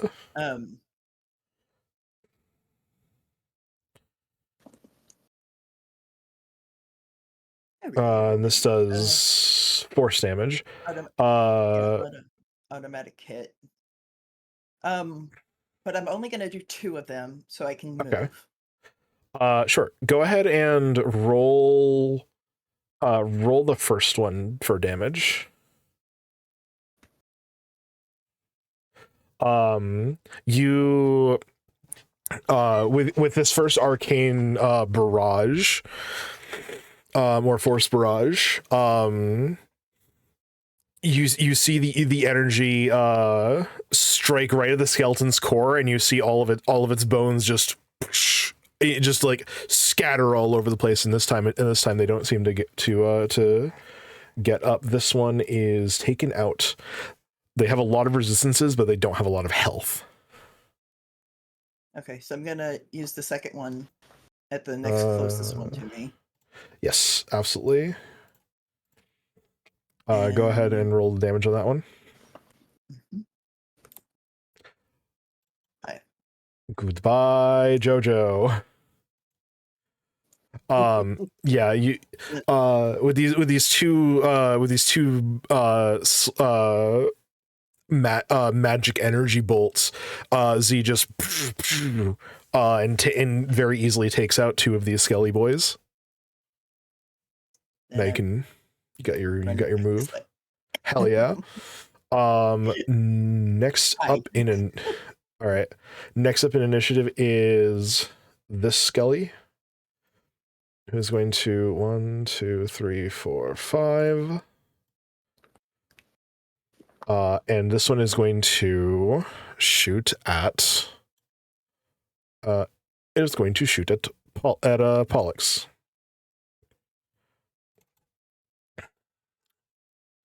With its short bow.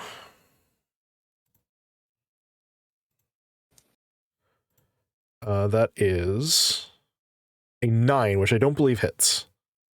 Nope. It is going to. This one is also going to take out its scimitar instead of its short sword, or instead of its short bow, rather. And last of the skellies, at least as far as you can see, is this one. Oh, I don't like the sound of that. 2, 3, 4, 5. This one's going to try shooting at Bright.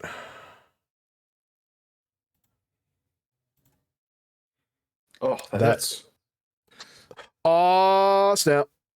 All right. This will be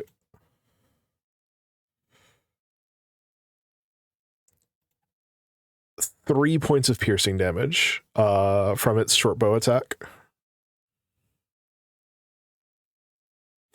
Okay. And this one is not going to drop its short bow, but it is going to take a second action to move up 1, 2, 3, 4, 5. Move over here. Last is Pollux. All right.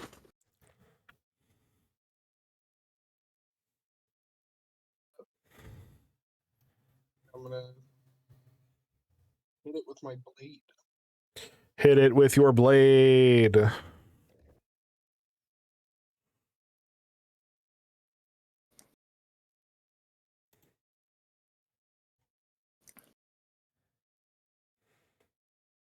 Boom.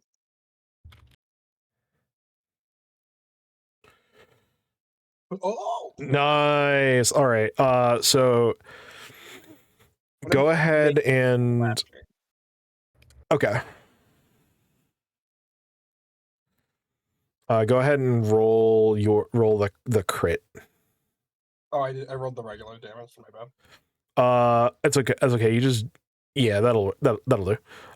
So 12. So and this is what is this with? This is with like a dagger or something, or it is is with your ancestral fang. Yeah. You manage to like run up to it and like slice into it. And like your blade like hits bone and is like, I can't chop through bone, and you're and then you just kind of like force your way through it, and you just like cut clean through its rib cage. Like just go click click click. And you see the thing like collapse into dust around you. You fought all the way through its resistance and just like one-shotted it anyway. Which brings me to the bottom of initiative, which means the pillar of light in the center of the thing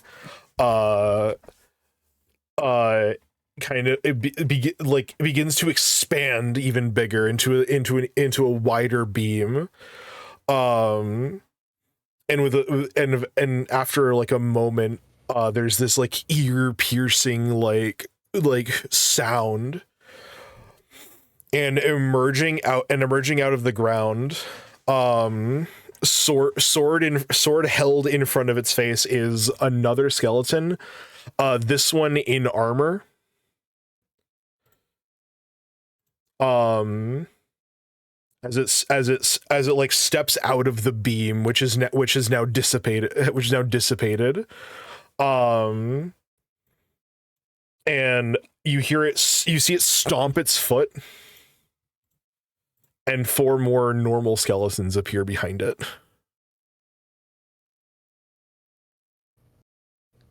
I'm gonna change the music.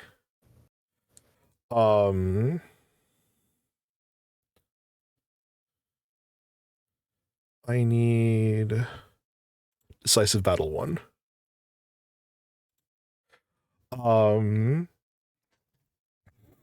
You see it point its sword at all of you, and then like as it's looking at all of you, it points its sword specifically at Z. And you hear like it's in this otherworldly voice, in a language that I don't think anyone at either Bright or Pollux recognizes. What languages do you speak? I speak. Me? I speak no, the other Orcish and two. Common. Pollux. Common, Elven, and Orcish.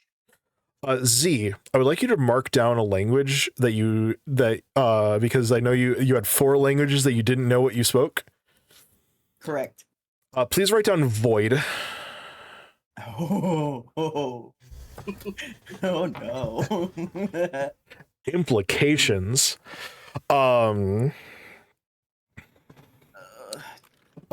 hear this otherworldly like voice from simultaneously from this like specialty skeleton as well as like all around you.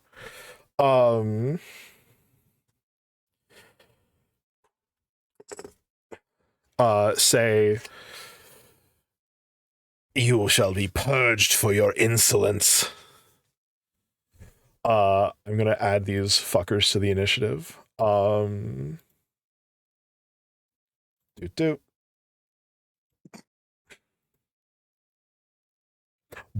that is really low considering this guy is plus.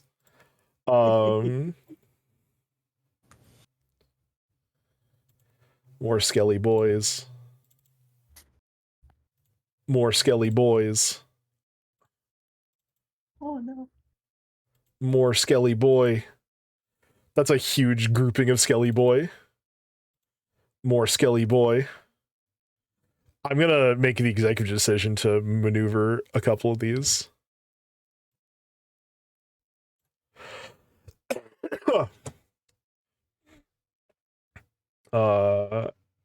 And this one is going to go last. All right. Make that a bit more forgiving. Bright, it is your turn. Okay. I'm going to I need to move a little bit.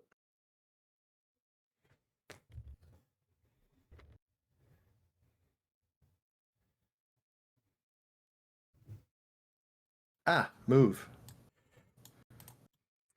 Here. I'm gonna do a quick step over here. I'm going to raise my shield.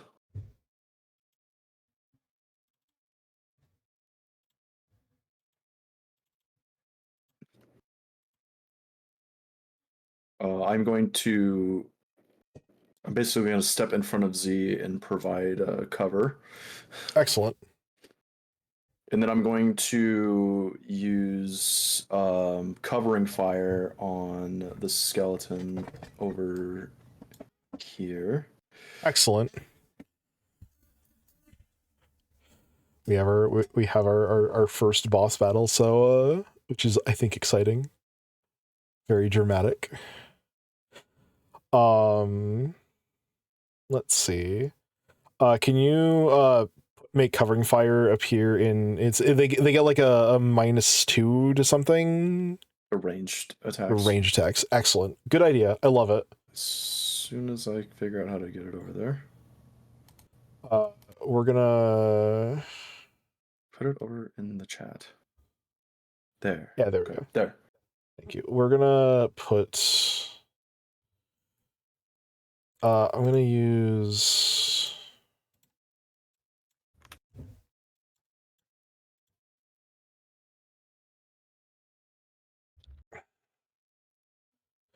it's not actually blinded, but we're just gonna use blinded for the moment. Okay. Is it gonna duck or? Oh right, it has to no, it's too stupid to duck. They're just skeletons. Okay, I get a +1 to this. Excellent. 15. that will wait, hold on. Right, because there's that adjustment. That does hit.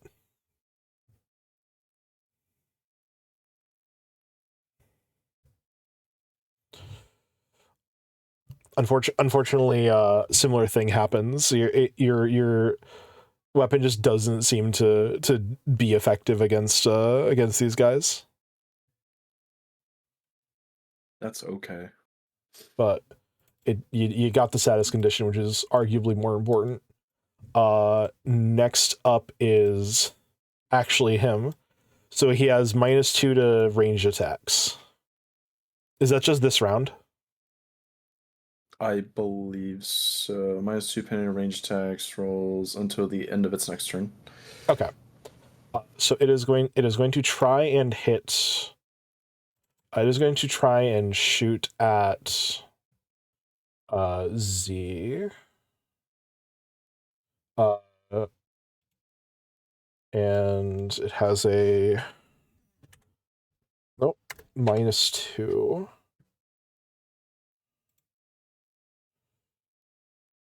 Dude. It rolled a total of 7, which is not going to hit Z. And we will. It's not going to attack anymore, so we're going to remove this status. Can we? Oh, I got it. I figured it out. Oh, nope, that's wrong. And it's going to maneuver its way over here. To join the skelly flanks. We're gonna just move these guys. We're gonna move these guys over here for the sake of simplicity. Next up in the initiative is this one, who is going to it's going to use all of its movement, all of its turn. So nope, that's wrong. Get rid of dude. Delete that. I need point to point.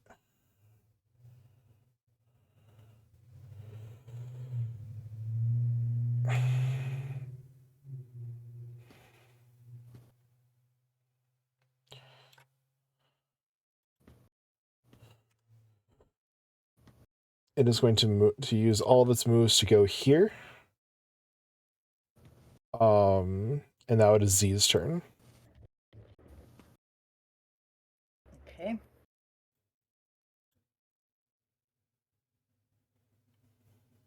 There's the.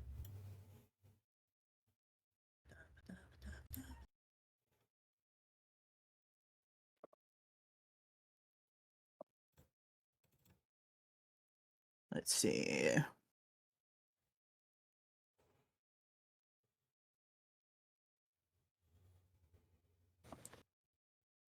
Just a moment.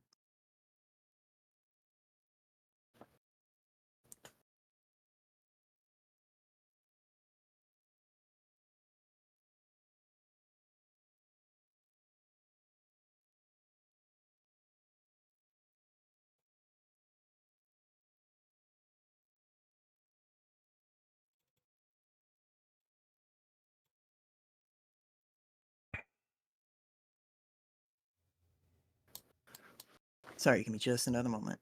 Yeah, no worries. Take your time.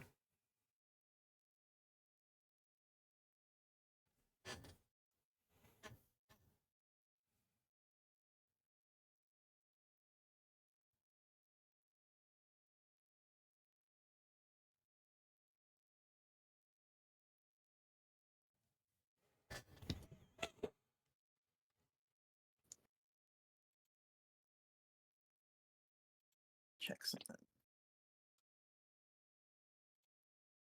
Can't see that. What is it? What is that number? I can't see. 20 feet.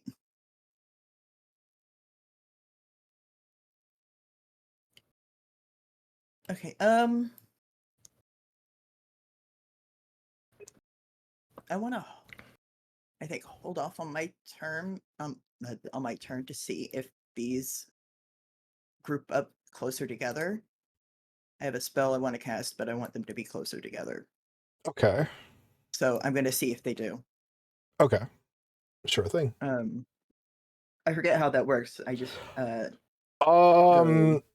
I believe there's a thing in the actions and combat sheet that I posted, but I'm just gonna. But like, for now, I'm just gonna. We're ready. Action. ready. Yep. Okay. Yeah. I will.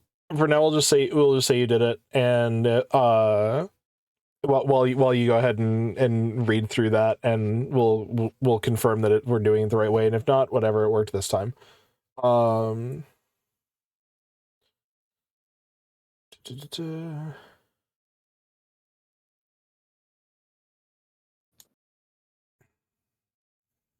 Next up is after Z is another Skelly. It's this one, who is once more going to use all of its movement to move here, and that is its turn. And is now this Skelly, who's gonna, again, they seem to be forming some kind of wall.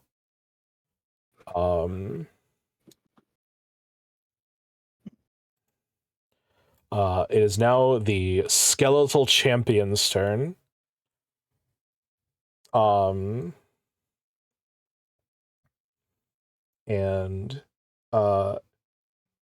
you see it you see it raise its non-sword hand, and you see a spark of energy glimmer in its hand. And it is going to cast a spell. Z, you recognize the spell as a cantrip called Warp Step.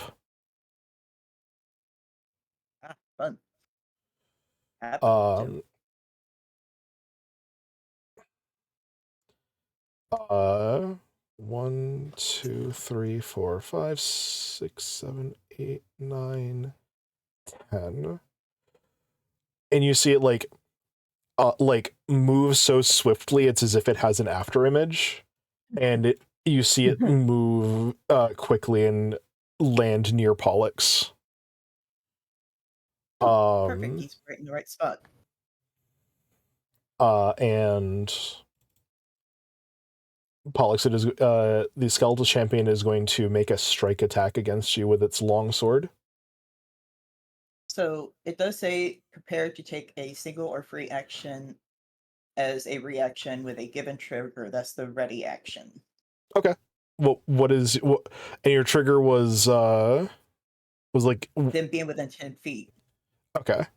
So yeah, this will happen before. So yeah, your thing will happen before it gets to attack Pollux.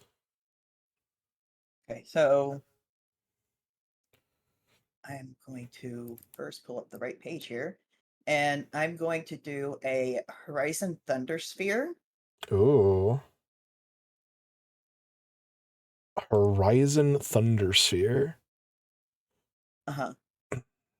Gather energy into your palm, forming a concentrated ball of electricity that crackles and rumbles like impossibly distant thunder. Ranged spell attack against target AC. On a success, you deal 3d6 electricity damage. On a critical success, the target takes double damage and is dazzled for 1 round. The number of actions you spend when casting this spell determines the range and other parameters. So I think because the ready is 2 actions, I think. Action. It's a single action. Okay. I think we're. You know what? Sorry. Go ahead. I was gonna say I think you one round action or one of your actions to ready, and then like the 2 with the spell. So it's a range of 30 feet. That's just what I'm trying to figure out. If the range is like 30 feet or 60 feet. Either way, it doesn't really matter. But I also misread something. The 10-foot thing happens if I take 2 rounds to prepare the spell. I see. So could we say I spent my 3 action casting the spell, and on my next turn I will finish it? Sure, yeah, that's fine. Okay, that's what I'll do then. Okay, so in that case, it is going to attack Pollux with its long sword. That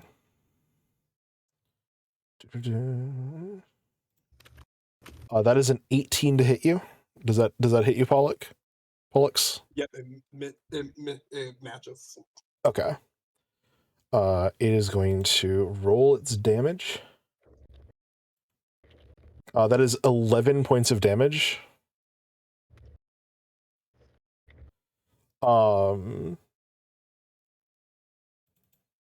As it goes ahead and it slashes at you, and that concludes its turn.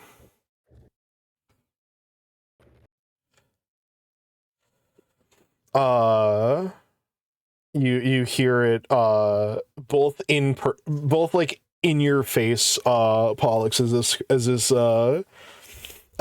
this like armored skeleton, it's like with like spiked with its like spiked shoulder pads. You hear it both like around like emanating from the skeleton, but also like almost like it's in your head. Say something in a language you don't recognize. Z, you hear it say, you recognize, none of you will leave here alive. Yes, we will.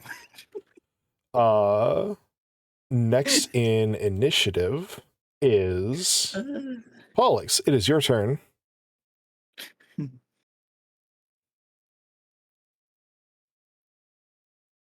All right, I am going to. I'm just gonna swing at him. Okay. A couple times. Sure. Well, we don't take opportunity, right? Not by default, no. I'm just gonna attack him. Didn't like that response, did you? 22. 22 hits. I'm pretty sure. 1 second. Yeah, 100%.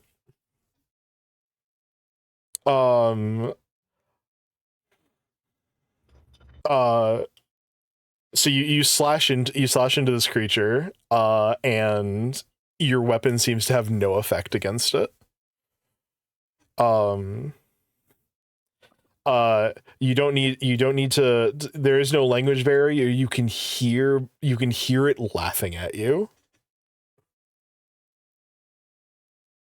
I'm gonna go. All right. Move back 25 feet. As you go to move,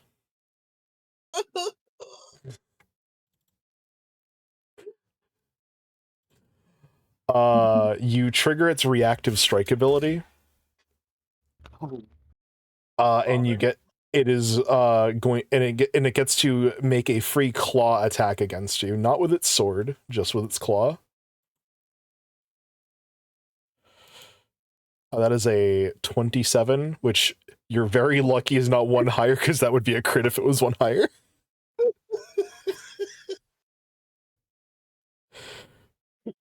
Yeah, that is. Oh, you're not a tank.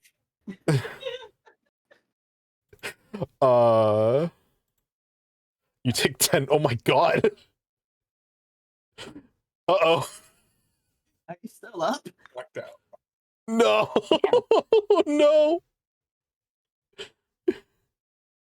Oh, who has the health potions? That is an excellent question. I have no idea.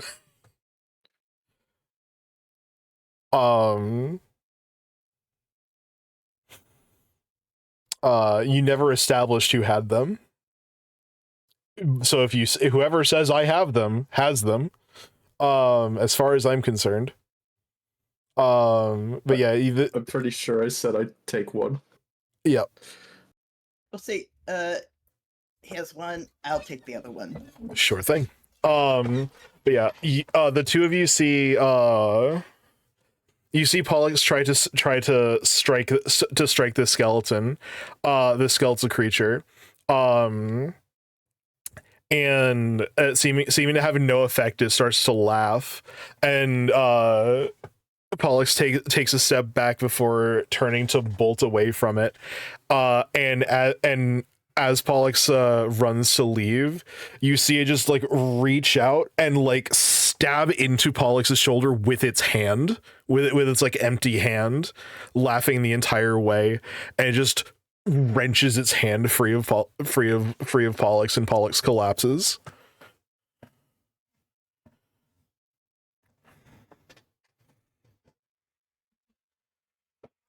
Z, you hear it say, "Pathetic."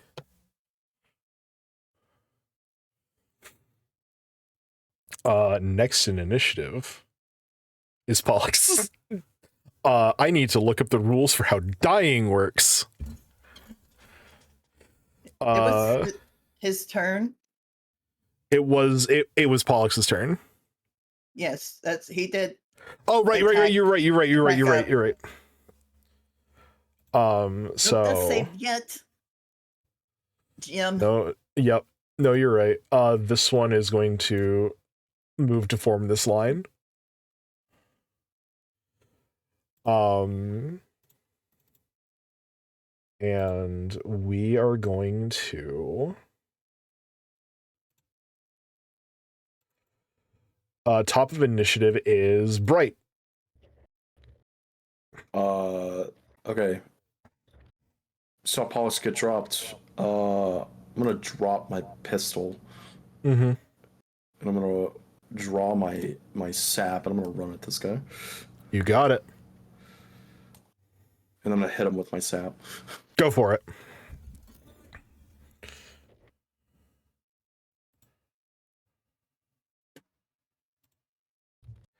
No. Unfortunately, an 8 does not hit.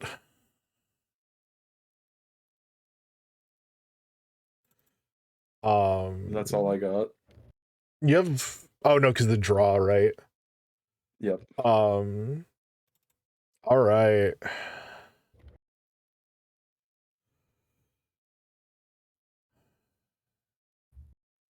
Let me see.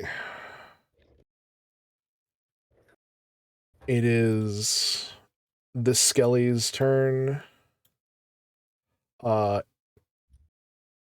It is going to move here. Helping to form the line. It appears that these skeletons are not fighting you. They are doing something else. So we're going. So as the rest of the so we're gonna skip the rest of these skeletons' turn as they are doing some kind of thing. It seems like you can see all of them start to like move their weapons together. It is Z's turn now. Cool. My spell is now ready. So go back up to it. It's going to be I'm not moving, so I'm using all 3 actions. I think it's this one. Attack. Fuck.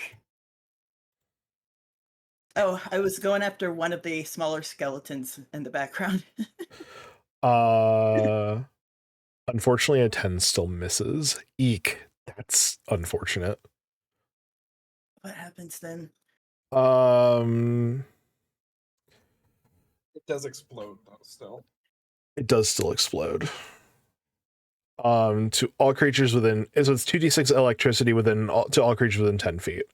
So that is.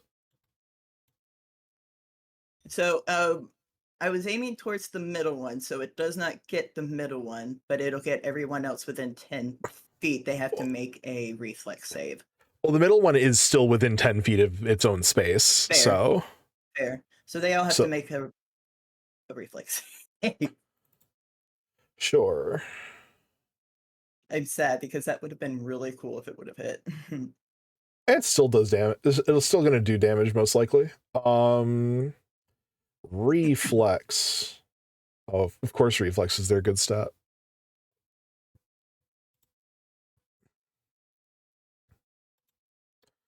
That is a 20 on the first one.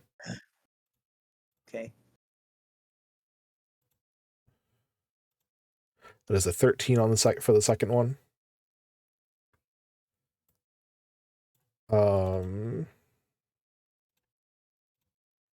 A 17 for the third one.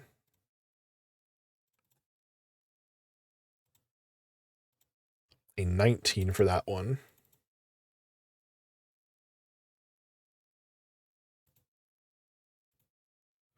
And an 8 for the last one. What's the DC?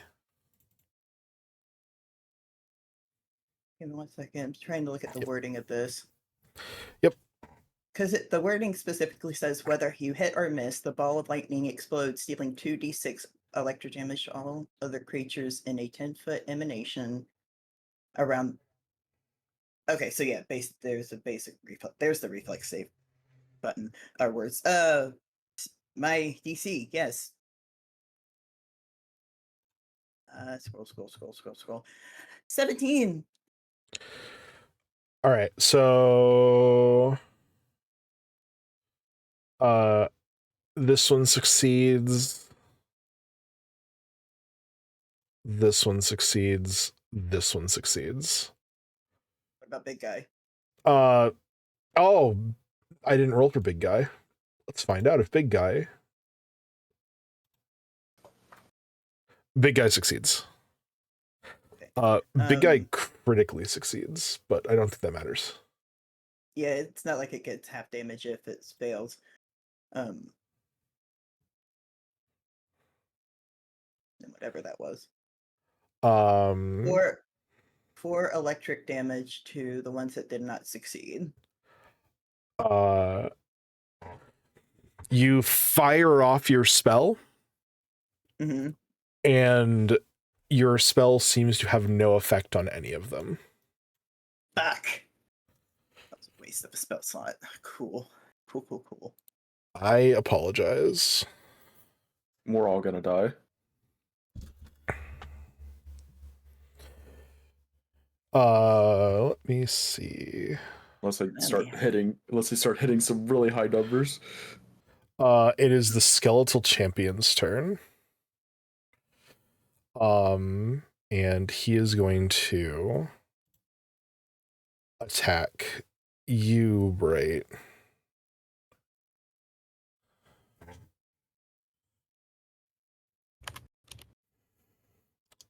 It is going to make a strike. That'll hit. All right. It is a total of 6 points of damage.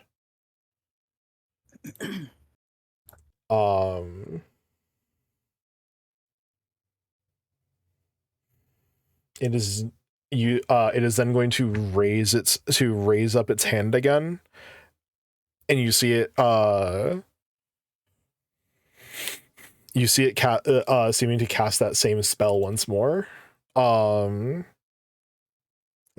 in a flash, you see it move very quickly, and it is now standing behind you, Z. Oh. Hello. You just like stare up into like its empty eye sockets. Long sword pointed at you, hand aglow with dark magical energy. You hear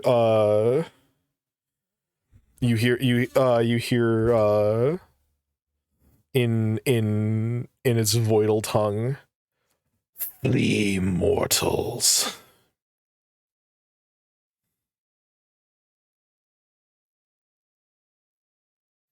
And that is its turn. It says Next flee? up, it says "Flee, mortals." Okay. Very dramatically. Next up is Pollux. I still haven't looked up how dying works. You're bleeding out or otherwise at death's door. While you have this condition, you are unconscious. Dying always includes value. If you ever reaches dying 4, you die. When you're dying, you must attempt a recovery check at the start of your turn each round to determine whether whether you get better or worse. Your dying condition increases by 1 if you take damage while dying, or by 2 if you take damage from an enemy's critical hit or a critical failure on your save. You lose the dying condition by succeeding at a recovery check, and are still at 0 hit points. You remain unconscious, but you can wake up as is described in that condition. You lose the dying condition automatically and wake up if you ever have 1 hit point or more. Anytime you would lose the dying condition, you also gain 1 wound, or 1 wounded condition, or increase your wounded value by 1 if you already have that condition. I believe there's a way to use hero points, which is also a thing you guys have. Or resolve, I think it might be called. Hero points. I have Hero 1. points. Everyone should have 1 at the beginning of every session.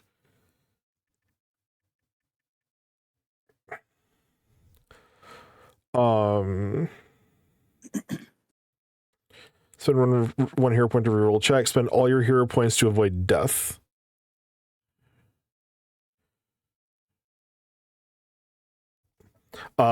So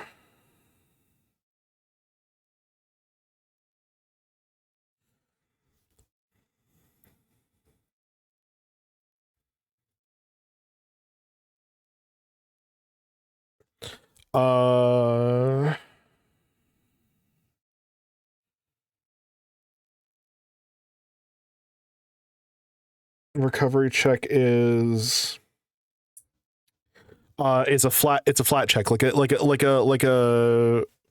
death save. Pollux.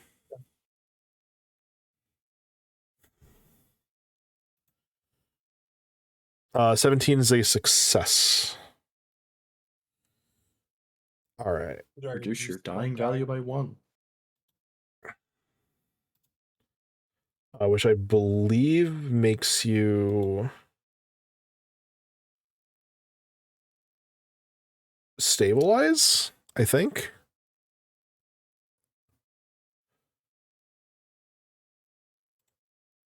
Yeah.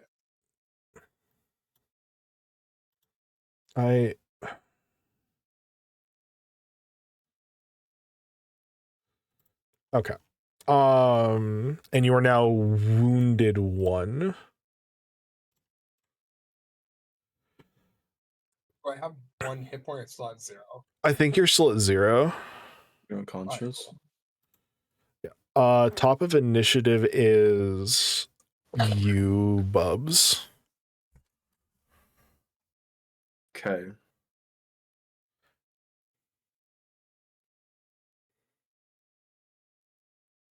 Get rid of this.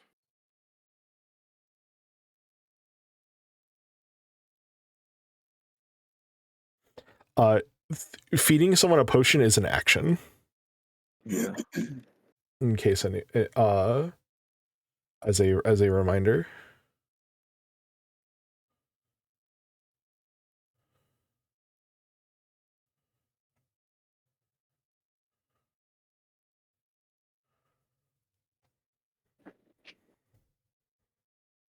Dilemma.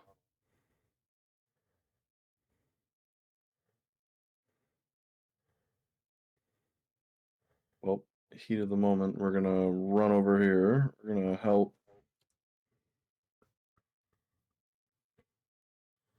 And we are going to swing our sap at this skeletal champion. You got it.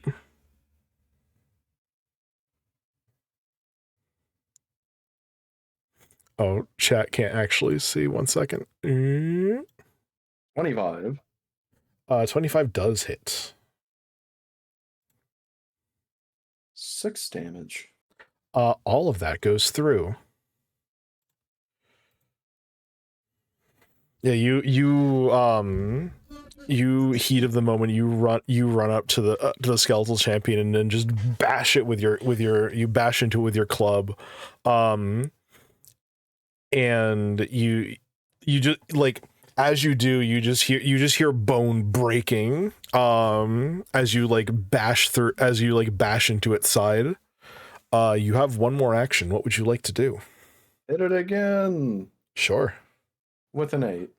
An 8 does not succeed. Fair enough.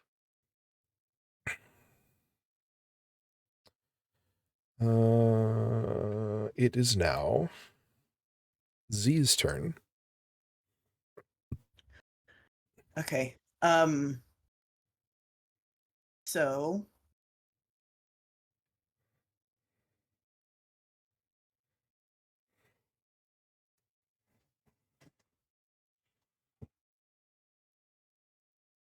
is that I need one.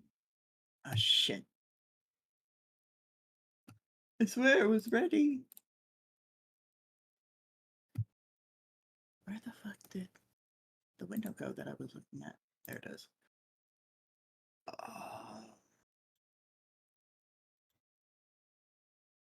What does that symbol mean?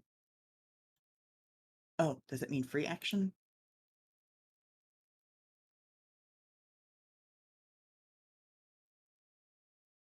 Okay, so as a free action, I'm going to use an ability.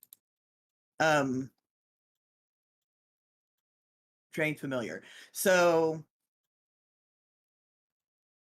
as these eyes begin to glow like a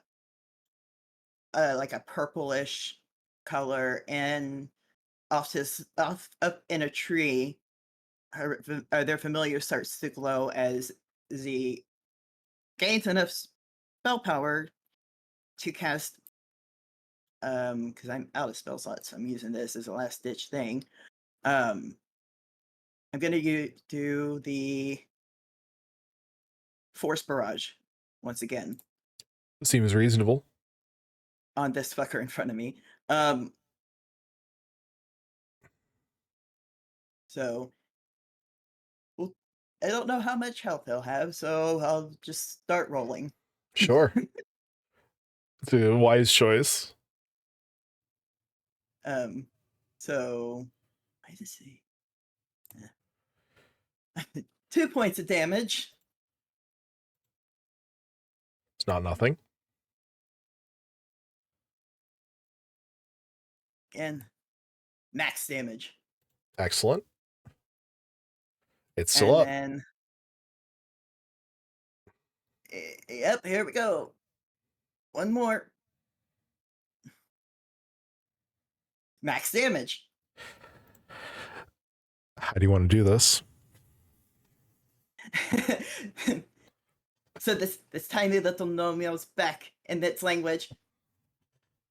No, you are the one who is not leaving here today. Mimicking his deep voice. Mhm. And just one at a time pumps like does that hand pump thing, doom, doom, doom, and close quarters just nails them with the missiles. One into its waist, one into its chest. You see as the first hit, you see both you and like you see it, like you see bone shatter under armor. The second hit, again shattering, and you see the entire, you see the skeletal champion begin to like shake back, like shake, twitch back and forth before the as its eye sockets start to like glow with like a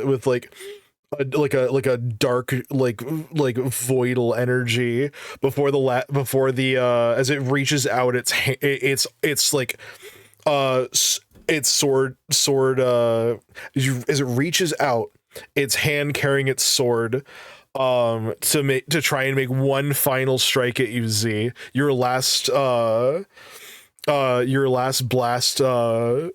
collides right with its head, and the creature just shatters. Behind you, you see the line of skeletons behind you all start to violently shake before clattering to the ground. Oh, and it's silent for a What was the moment. ring? It's That's what I was silent for a wondering. moment. You take a moment. You take a deep breath. And as you do, you breathe. You all breathe in. You blink, and the darkness is gone. You are now in the same location, but in the daytime. There is no sign of the glowing runes, no sign of the skeletons, other than Pollux behind you. Alex! Get him up. Bright, like you in front of you, while there's no sign, there's no like sign of the skeleton of the skeletal creatures themselves. In front of you, you see a lance that the lance the skeleton had on its back, a shield the skeleton had on its back. It's the armor it was wearing, and on top of all of it, its long sword, gleaming in the sunlight. Ooh. Oh. Does someone want to dump a potion down Pollux's throat? We should go help Alex before we rummage. He's already somewhat running towards him. They're very tired, so it's taking all their energy to try to run to Polly. They're going at like half speed. Yep. Yeah, you move over. I assume one of you tips the potion down his throat. Roll me a D8, please. Go ahead, Bubbles. 1d8.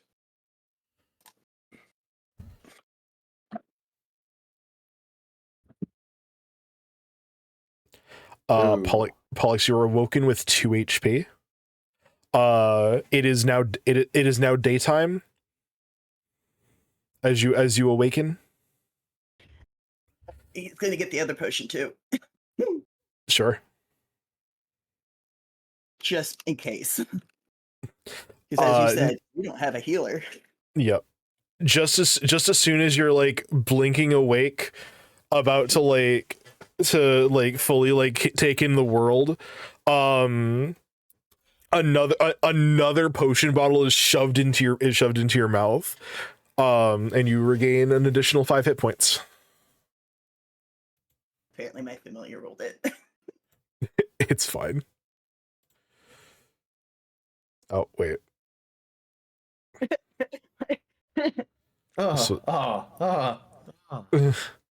Dre, you there? Yes, I was sneezing. No problem. I'm gonna keep the glass bottle like in my mouth, and I'm gonna go. How long was I out? Out of my arm.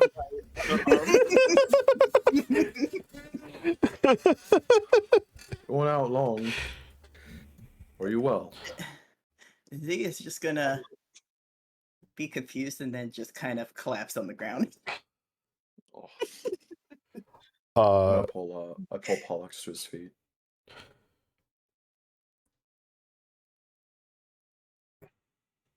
I think we've learned a valuable lesson from this place. Don't touch rocks. No more touching the runes. No touchy runes. I got it. Yes. Laying on the ground. Can Illic grab Z and like throw her on his back like a backpack? They have no resistance. You kind of just like you just kind of like throw him over your shoulder. No touchy runes. And I need to go pick up my pistol. Yep. No touchy runes. Yeah. Uh, so that was a pretty extreme encounter. All of you are going to get 220 experience points from that, Hell yeah. which is a lot. So should be at 380.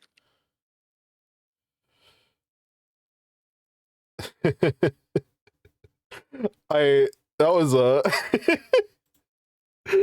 got a little dicey there for a moment. How much XP? 220? 220. Excellent. I Okay. was afraid that the And we skeletons have were gonna some Megazord. stuff laying here. Yeah, they're gonna turn into like some skeletal golem and we're gonna be fucked. They're Wouldn't combining. They're gonna combine. Fine. Mecha Shiva. Oh shit. So there's a bunch Shout of out to- stuff lying around like this guy's body. Yeah. There are technically there are also like no skeletal remains, but like there's like all their stuff is dropped, which for the most part is like scimitars and shortbows, and then the like armor and weapons and stuff that were on the fancy skeleton. I pick up the shield.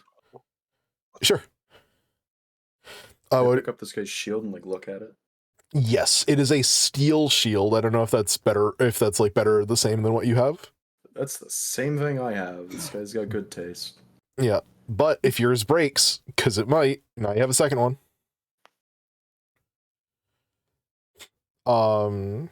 It better not break. They guaranteed it wouldn't. Hey man. Yeah, it was a lance, a longsword, a steel shield, and chainmail. And we're going to while people are kind of like figuring their stuff out, we're gonna take a quick break before we come back and do like a little bit more before finishing up. Because I gotta go run to the restroom, so we're gonna take a quick bathroom break. If that's all right with everyone. Excellent. Yeah, perfect. Bathroom break. Burp.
I don't think I want like anything else off this guy. Chainmail looks shoddy, I would imagine. Chainmail's actually pretty good. Hi chat, we're back. Hello, chat. But yeah, the chainmail's decent quality. The shield off of him, it is different design than yours. It's more of like a kite shield design. And it has a like crest on it that you do not recognize. The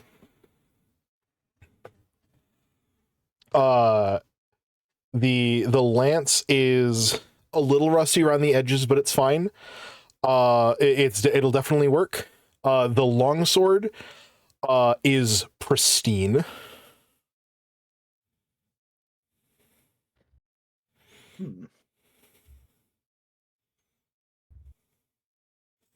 I feel like this is also a good time to mention.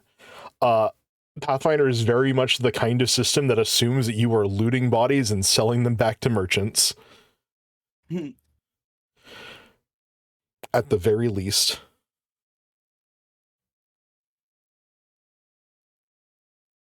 Can I snag a short bow? Absolutely. Yeah, you manage like to like snag a short bow and like a quiver full of arrows, so like 20.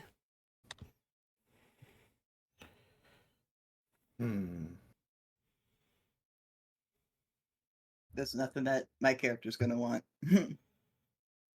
Besides, I'm not able to loot as I am shoulder. You're big Here, sleepy. Put the shield on your back. Then you can be like you could be like Link from Ocarina of Time when he has the shield when he's a kid. Just hide.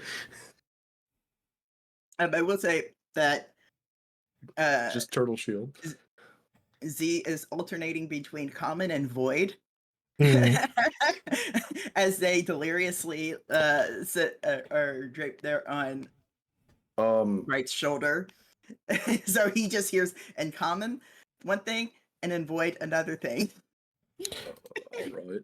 Yeah, Z's like Z's like let me see what I can carry. I don't know if I can carry all of this stuff. You should be able to. How much bulk do you can you carry? What is my bulk? Where does it say that? Max bulk of 13. The lance is 2, the longsword and the shield are 1, the chainmail is 2. Oh, I can carry all this, no problem. Yeah, I stuff all this in my inventory. Sure thing. Yeah. This stuff might come in handy. It might just come in handy, or worst case scenario, you sell it.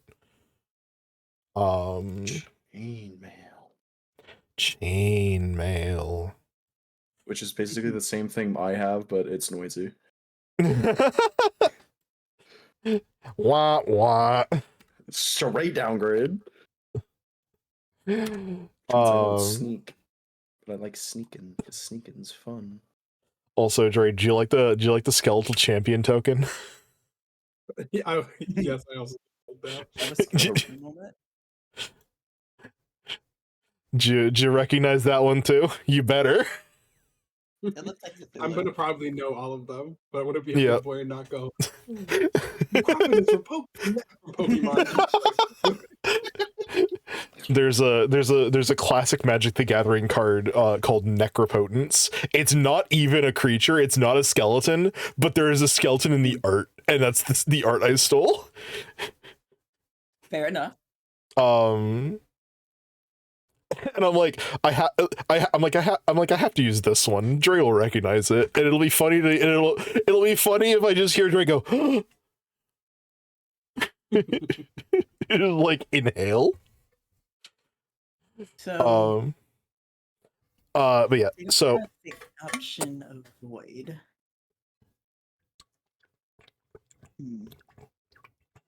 I'll figure it out. Continue. yeah, it might Shadow not be Clone? literally called void. It's like it's the equivalent of like I think it's like the equivalent of like abyssal or something. I forgot exactly which one it is. I'll look up on the It's site while you're going over other things. yeah, it's like the equivalent of like some kind of like an undead kind of language, or like if not like it's like something like that. I got you. Either way, No worries. Look it up. sure. Anyways, as you guys are kind of picking over your spoils,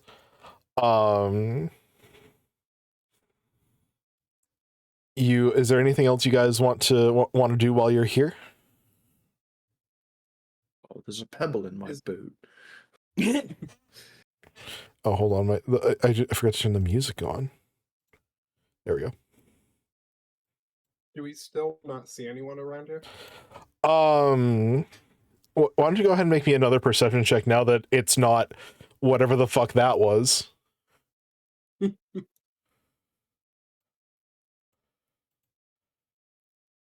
Well, 12, you say. Oh, why sorry, my OBS just changed screens for seemingly no reason. Sure, you start to look around, and moving over and around the ruins, while scanning the ground, you eventually find what appears to be an arm, not like a flesh and bone arm, but like a metal arm, like almost like a prosthetic. Following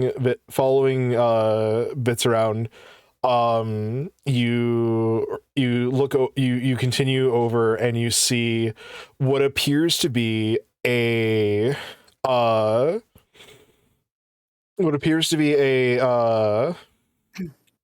a person underneath a fallen tree. Oh no. They seem to be a metal person under a fallen tree. They seem to be like in pieces. Oh no. And there's like a long cylinder like jutting out of their back, like a long metal cylinder. They're which is like ripped itself free, like which is like ripped through the clothing that they are wearing. As you kind of get closer, you hear coming from somewhere beyond the tree. Hello? Oh, finally, someone, please come over here. I beg of you. Do you follow the voice? Pollux? Call the people over because I'm call everyone over and be like, "Oh, I think we found our friend." Oh. And you approach it initially. There's like the moment of oh god, and then from the other side, I'm over here. Can you come over here, please? Illic will follow the sound of the voice. As you follow the sound of the voice on the other side of the tree that has fallen, you see what appears to be the head of a metal person, like just lying sideways on the lying sideways, kind of like looking up at the ground, like off the ground. And they're like, thank the heavens. Can you you wouldn't be like the head is talking to you. It's like you wouldn't be able to give me a hand here, would you? I seem to have fallen apart at the seams, if you will. Yeah, of course. Illic is going to pick the head up off the ground. Excellent. You're now holding its head. Now, can you please turn me to see the rest of my body so I can assess the damage? I do that. You just like awkwardly turn your hand so the head is looking at its body. That's a Have you fine put me mess. down? No. Okay, so I'm still draped on the shoulder. I'm oblivious Yes. to all of this. Great. All right. You there. Short, green, and hooded. See that like pillar thing coming out of my back? I need you to push it in for me, please. I'll try my best. And Yeah, you like so you effectively like push what is this man's like main battery pack back into the body, and you hear like some like gears start to like whir into life. All right, now if we all work together, we should be able to take this tree to move this tree off of me. It fell on me during the rain. It was very embarrassing. Please never mention this again. Oh, okay. Excellent. All of you are taking this in stride. So clearly this isn't the weirdest thing you've seen today. Yeah, I'm not gonna have all of you roll anything, but you all like help you basically help this man reassemble himself. The head just hears it come from the shoulder. The gnome talking in void still. Mm-hmm. Don't know if he knows what void understands void, but if he does, he hasn't mentioned it. He is moderately preoccupied. It's mostly gibberish. Yep. Eventually the group of you were able to free his body from the tree. He's like, all right, and you see the body's like both its arms outstretched, but it doesn't have one of its like elbow to arms. Would you mind giving me a hand? I'm gonna get his hand and reach out my entire arm thing, so he sees all three of them. Like, I have some to spare. Excellent, but I think but I don't know where I would like my hand if possible, but if you're offering one of yours, it seems like you have a surplus. Did I find his arm over there? You did find his arm before. Yeah. Your arms around the tree. Excellent. Yeah, you just gotta kind of shove it in there. It's gonna make a terrible noise, but it'll be fine, I promise. And you shove his arm like up the sleeve, and it does in fact make this like terrible mechanical whirring noise, but it does click into place. All right, and then he takes his own head and puts it on. Excellent. He goes to crack his neck, but all you hear are the sounds of like gears whirring in ways they shouldn't, the gears grinding. Much better. Charles, I presume. So you must have already met Millie. Great. Yeah, she sent us to find you. Excellent. Yeah, I'm gonna need, like, you see him like not, he's like not looking at you guys, he's like looking down at like the outfit he's wearing. He's wearing like a very like nice like white collared shirt, and like with like a red vest and like red pants, or like not red pants, like tan pants. He's very well dressed, and his outfit has been absolutely ruined. And he appears very upset about it. Fair. He is only slightly shorter than Illic. God, there's always someone who's like 7 feet tall.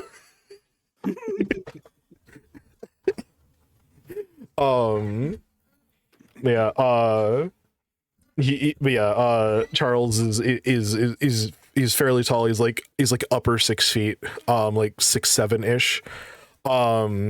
Very like broad shouldered, but like kind of built like a superhero. Like in terms of like body proportions. But he is just he's a robot man. It's like, all right. Now, I was on my way over here looking for, and he looks around. Ah, there they are. And you see him walk over, cautiously eye a tree, take a slight wider berth, and you see him start plucking some mushrooms that are in like a little corner.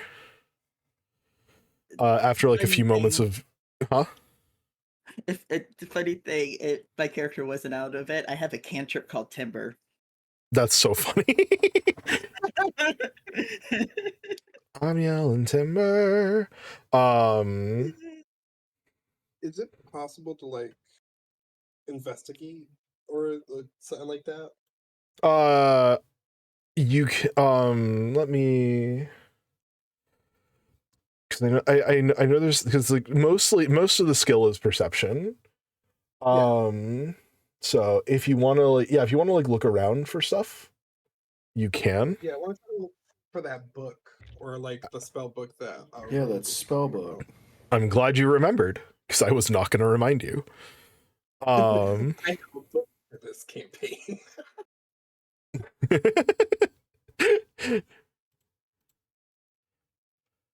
15. Yeah, I'll say that's enough.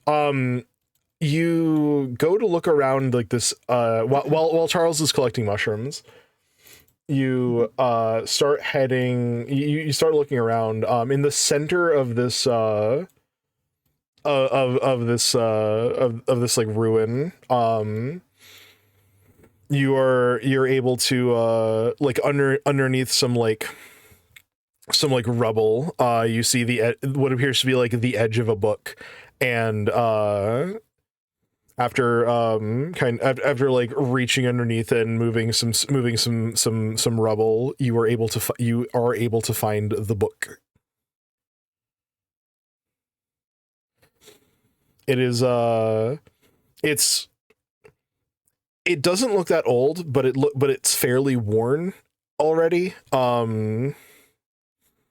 Surprisingly like resilient to water for whatever reason. You assume there's some witch shit going on with that.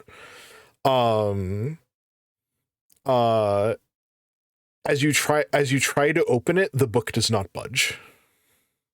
If you try and open it. Yeah, I was gonna definitely try to. It despite not seeming to have any kind of locking mechanism, it does not open.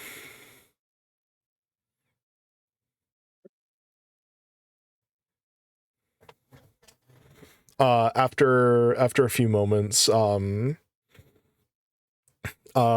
you see Charles like has shoved like a handful, like a bundle of mushrooms into like into a messenger bag at his waist, and he says, "All right, how long was I out?" Don't know. Excellent. About I think it's been a day. It's been about a day. Yeah, you think About a day. How long has he been missing? about a day? I forget. Oh, okay. I thought it was longer. No, it was like midday-ish yesterday, which is about roughly 24 hours ago. All right. Well, I guess we shouldn't let. Oh, I accidentally just made fucking Dre invisible. Huh? Don't do that. Well, so should we start heading back to towards the menagerie? If we could take a quick stop before, because is Rose's like hut before getting to there? You can make a quick detour. Yeah, I guess because we can just bring that, then bring Charles if Charles is okay with that, Sure. and everyone else, obviously. Sure. Yeah. You start you make your way back towards Rose's cottage on this significantly nicer day. As you approach, you actually see her outside in her garden. And as you begin to approach, she looks over you and waves you in while still like tending to her garden. So, it looks like you found your metal man. And she looks at Charles and waves, "Hello, metal man." He waves, "Ma'am."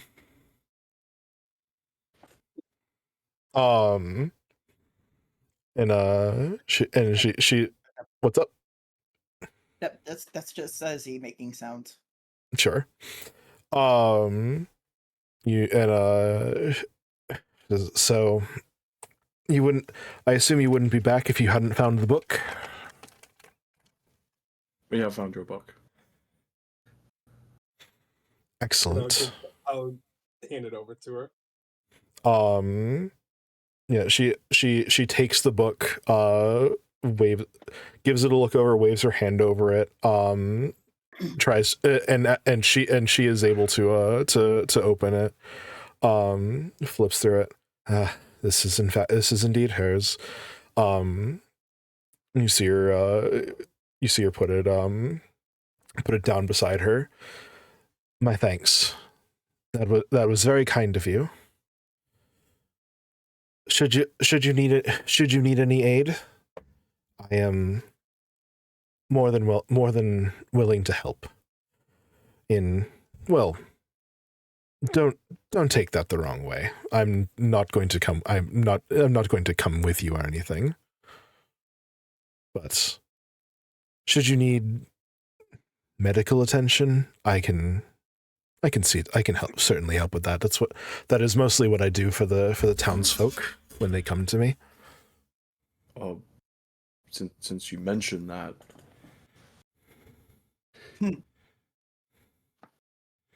we could use some. It looks like you've gotten into quite the kerfuffle. Sure. Come with me to my office. Let me actually activate the witch. I just imagine, is he still out of it on Bright's shoulder, Yes. babbling away Yep. and speaking random words of void and common back, just like, don't touch the runes. No touching runes. At one point, Rose like overhears you. Doesn't say anything, but you hear her kind of chuckle a little bit. But yeah, she just takes you she basically just takes you over here, and over the next little bit, we'll say 20 or so minutes, she applies some medicines and salves and stuff, and we'll say that you're all at full health as a thank you. Oh, but Z didn't lose any health. They just used all their magic energy, so they're just tired, basically. She'll also give you a cup of tea, which she'll also give you a cup of tea, which is just tea. It's just got a little bit of caffeine, enough to be like, okay, you're not like exhausted. You you know what I mean? Okay. Yeah. I can get down now. Yeah. I put Z back down on the ground.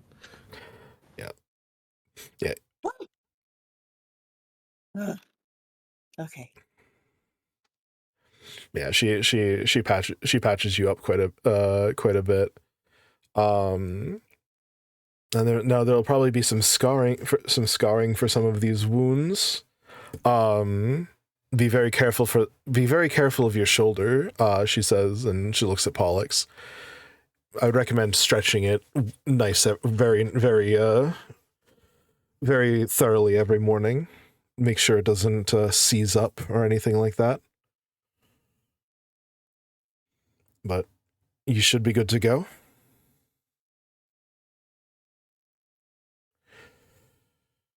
Thank you again for what you've done. It was a very big help. You're welcome, ma'am.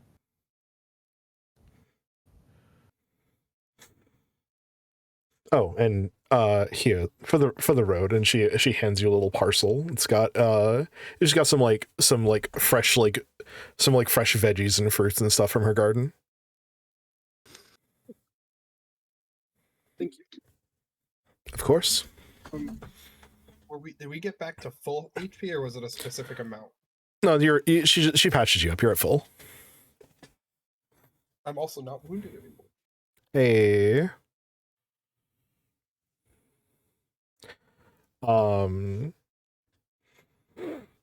Yeah. Let's see. As you guys, after you guys get like patched up, Charles looks at y'all and is like, "You ready to go?"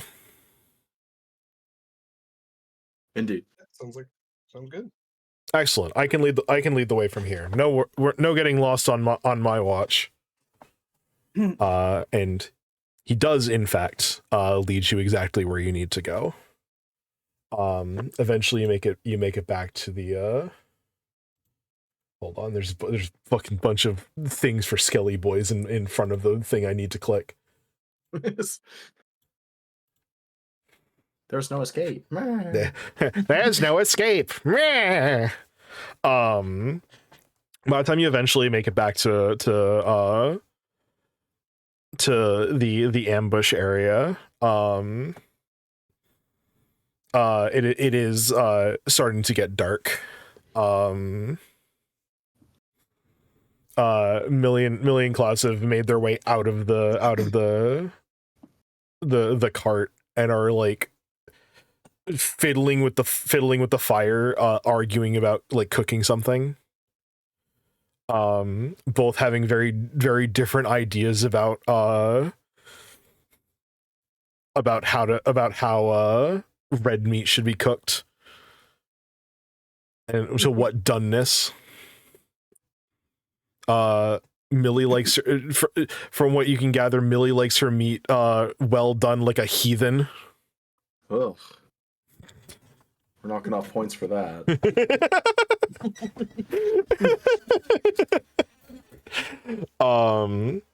As the group of you approach from the wood, you hear Klaus's voice as they perk up. I recognize those footsteps. And the group of you kind of like come around the bend, and you see Charles just raise a hand. I heard it looks like you guys got into some trouble.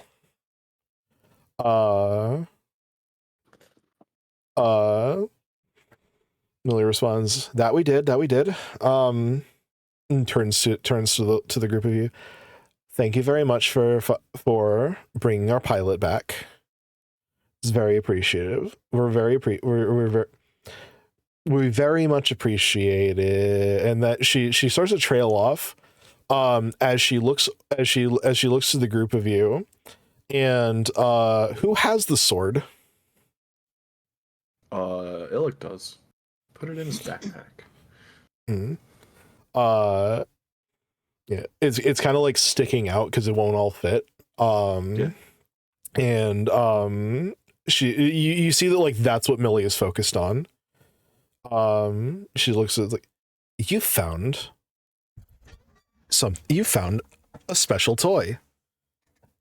Let me see it. Illic shrugs and throws his backpack on the ground and pulls the sword out and hands it to Millie.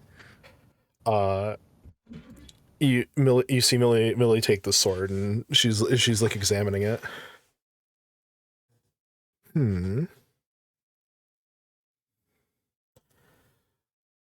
You see her look over at the fire, and she like sticks the end, like the blade like near the hilt into the fire, and you see her like wave her hand and say like some kind of like incantation that is definitely not like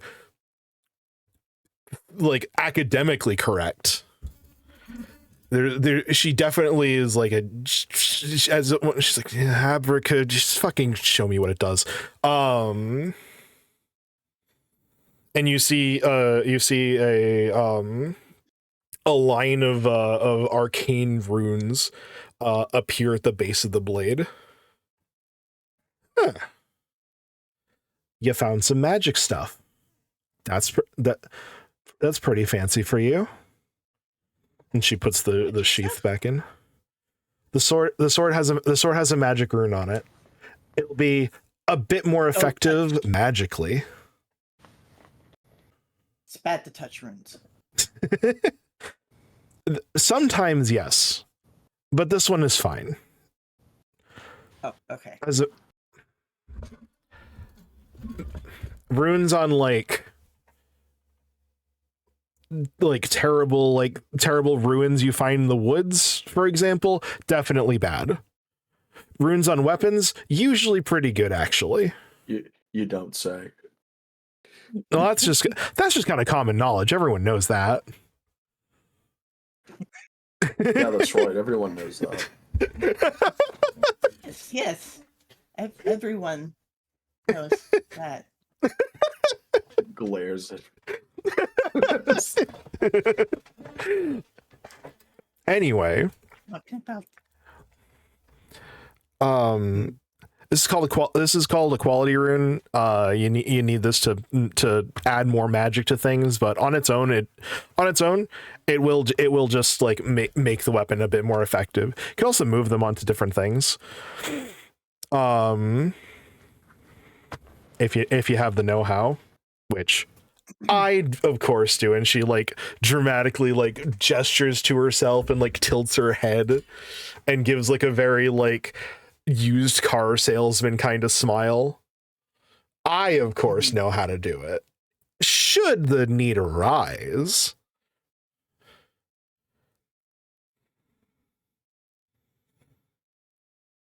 I can detect magic. That's useful. If you can do stuff like detect magic, you honestly you can probably learn to move runes on your own. Mm. Or you could have us do it and pay a small servicing fee.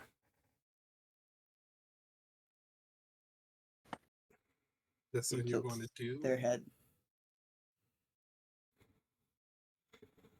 You see Millie like rub her thumb against her like index and middle finger in like the money kind of gesture.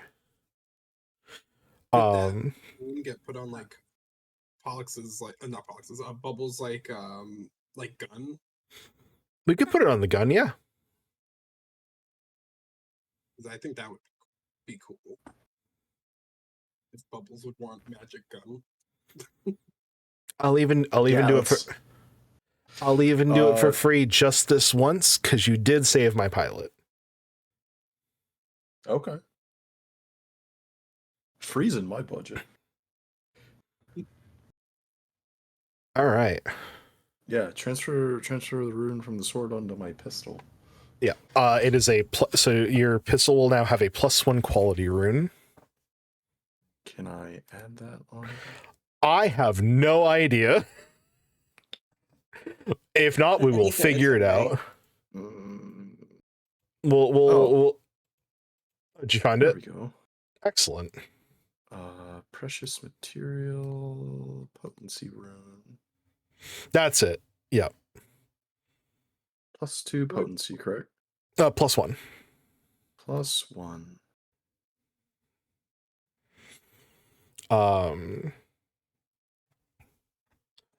If you find if you find a rune stone that is like an effect like does fire damage, you can also apply it to your gun. Like Vorpal, true rooting, wounding. Yeah.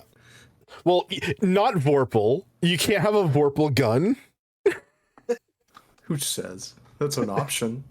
Why do they put that as an option? It's specialized. That's fine. This is my Vorpal gun. Gun. What does Vorpal do? I don't know what that does. If a Vorpal weapon chops things heads off when you crit. You can hit him with a gun. I don't know if that's what it's supposed to do. Yep. Vorpal, originally created by as a means of destroying the legendary Jabberwock, Vorpal weapons prove equally effective against nearly any foe with a head. Activate Snick Snack, which is what the ability is called. You roll a natural 20 on a strike with a weapon against a creature that has a head. Critically succeed and deal slashing damage. Effect: the target must succeed at a DC 37 Fortitude save or be decapitated. This kills any creature except for ones that don't require a head to live. For creatures with multiple heads, this usually kills the creature only if you sever its last head. The Vorpal sword is or the Vorpal blade is originally from Alice in Wonderland. It is how you kill the Jabberwock. Cool. I want to sell this lance and this chainmail. Sure, that can also be done. Selling things, sell for half their allotted cost. So the lance is 1 gold piece. The chainmail is 6 gold pieces. So that is 3. So that's 3 gold and 5 silver in exchange. 3 gold. Does this camp area up here exist, or is this just like on the map? It does. It does exist. You actually remember from earlier in the session, the guy mentioned that there was a camp that they were camping out here. And we'll keep the other dude's shield in case mine breaks. You go check out the bandit camp before we turn in for the night. Sure. Whilst Yeah, we there, I'm should not do gonna. that.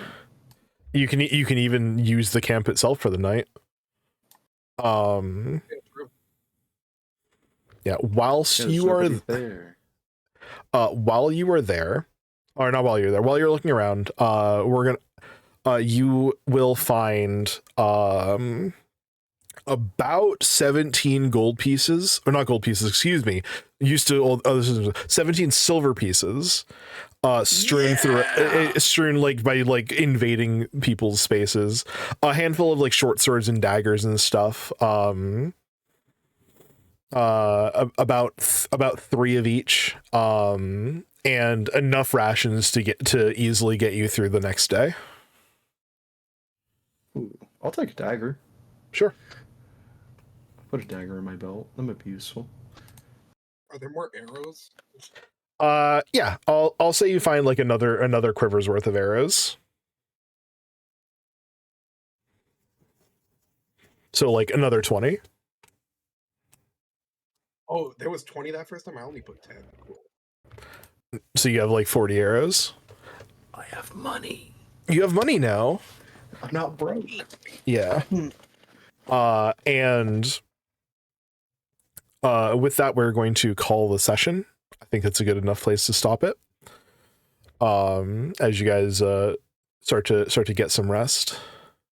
So Rest. I hope you guys enjoyed the session. Sure did. It was great. It was Excellent. Scary. It was exciting. I'm glad you guys had a good time. I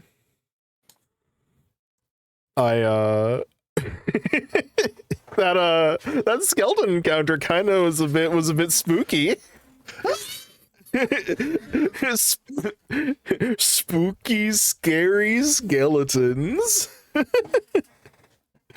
Spooky, Went scary. spooking in the wrong neighborhood. Oh no! All right. Narrating out on TTRPG stream days. I want to thank everyone for coming and hanging out with us as we take this next step on this adventure. I want to thank Lilith for raiding out to us. That was very kind of her. I would like to thank my wonderful players who have continued to do a great job. I really like this group, this group. The Polixy and Bright are very fun.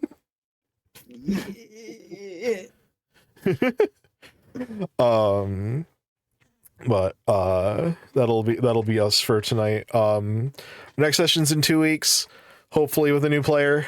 We'll see how that goes. Until then, goodbye everyone. Bye-bye. Bye. Bye.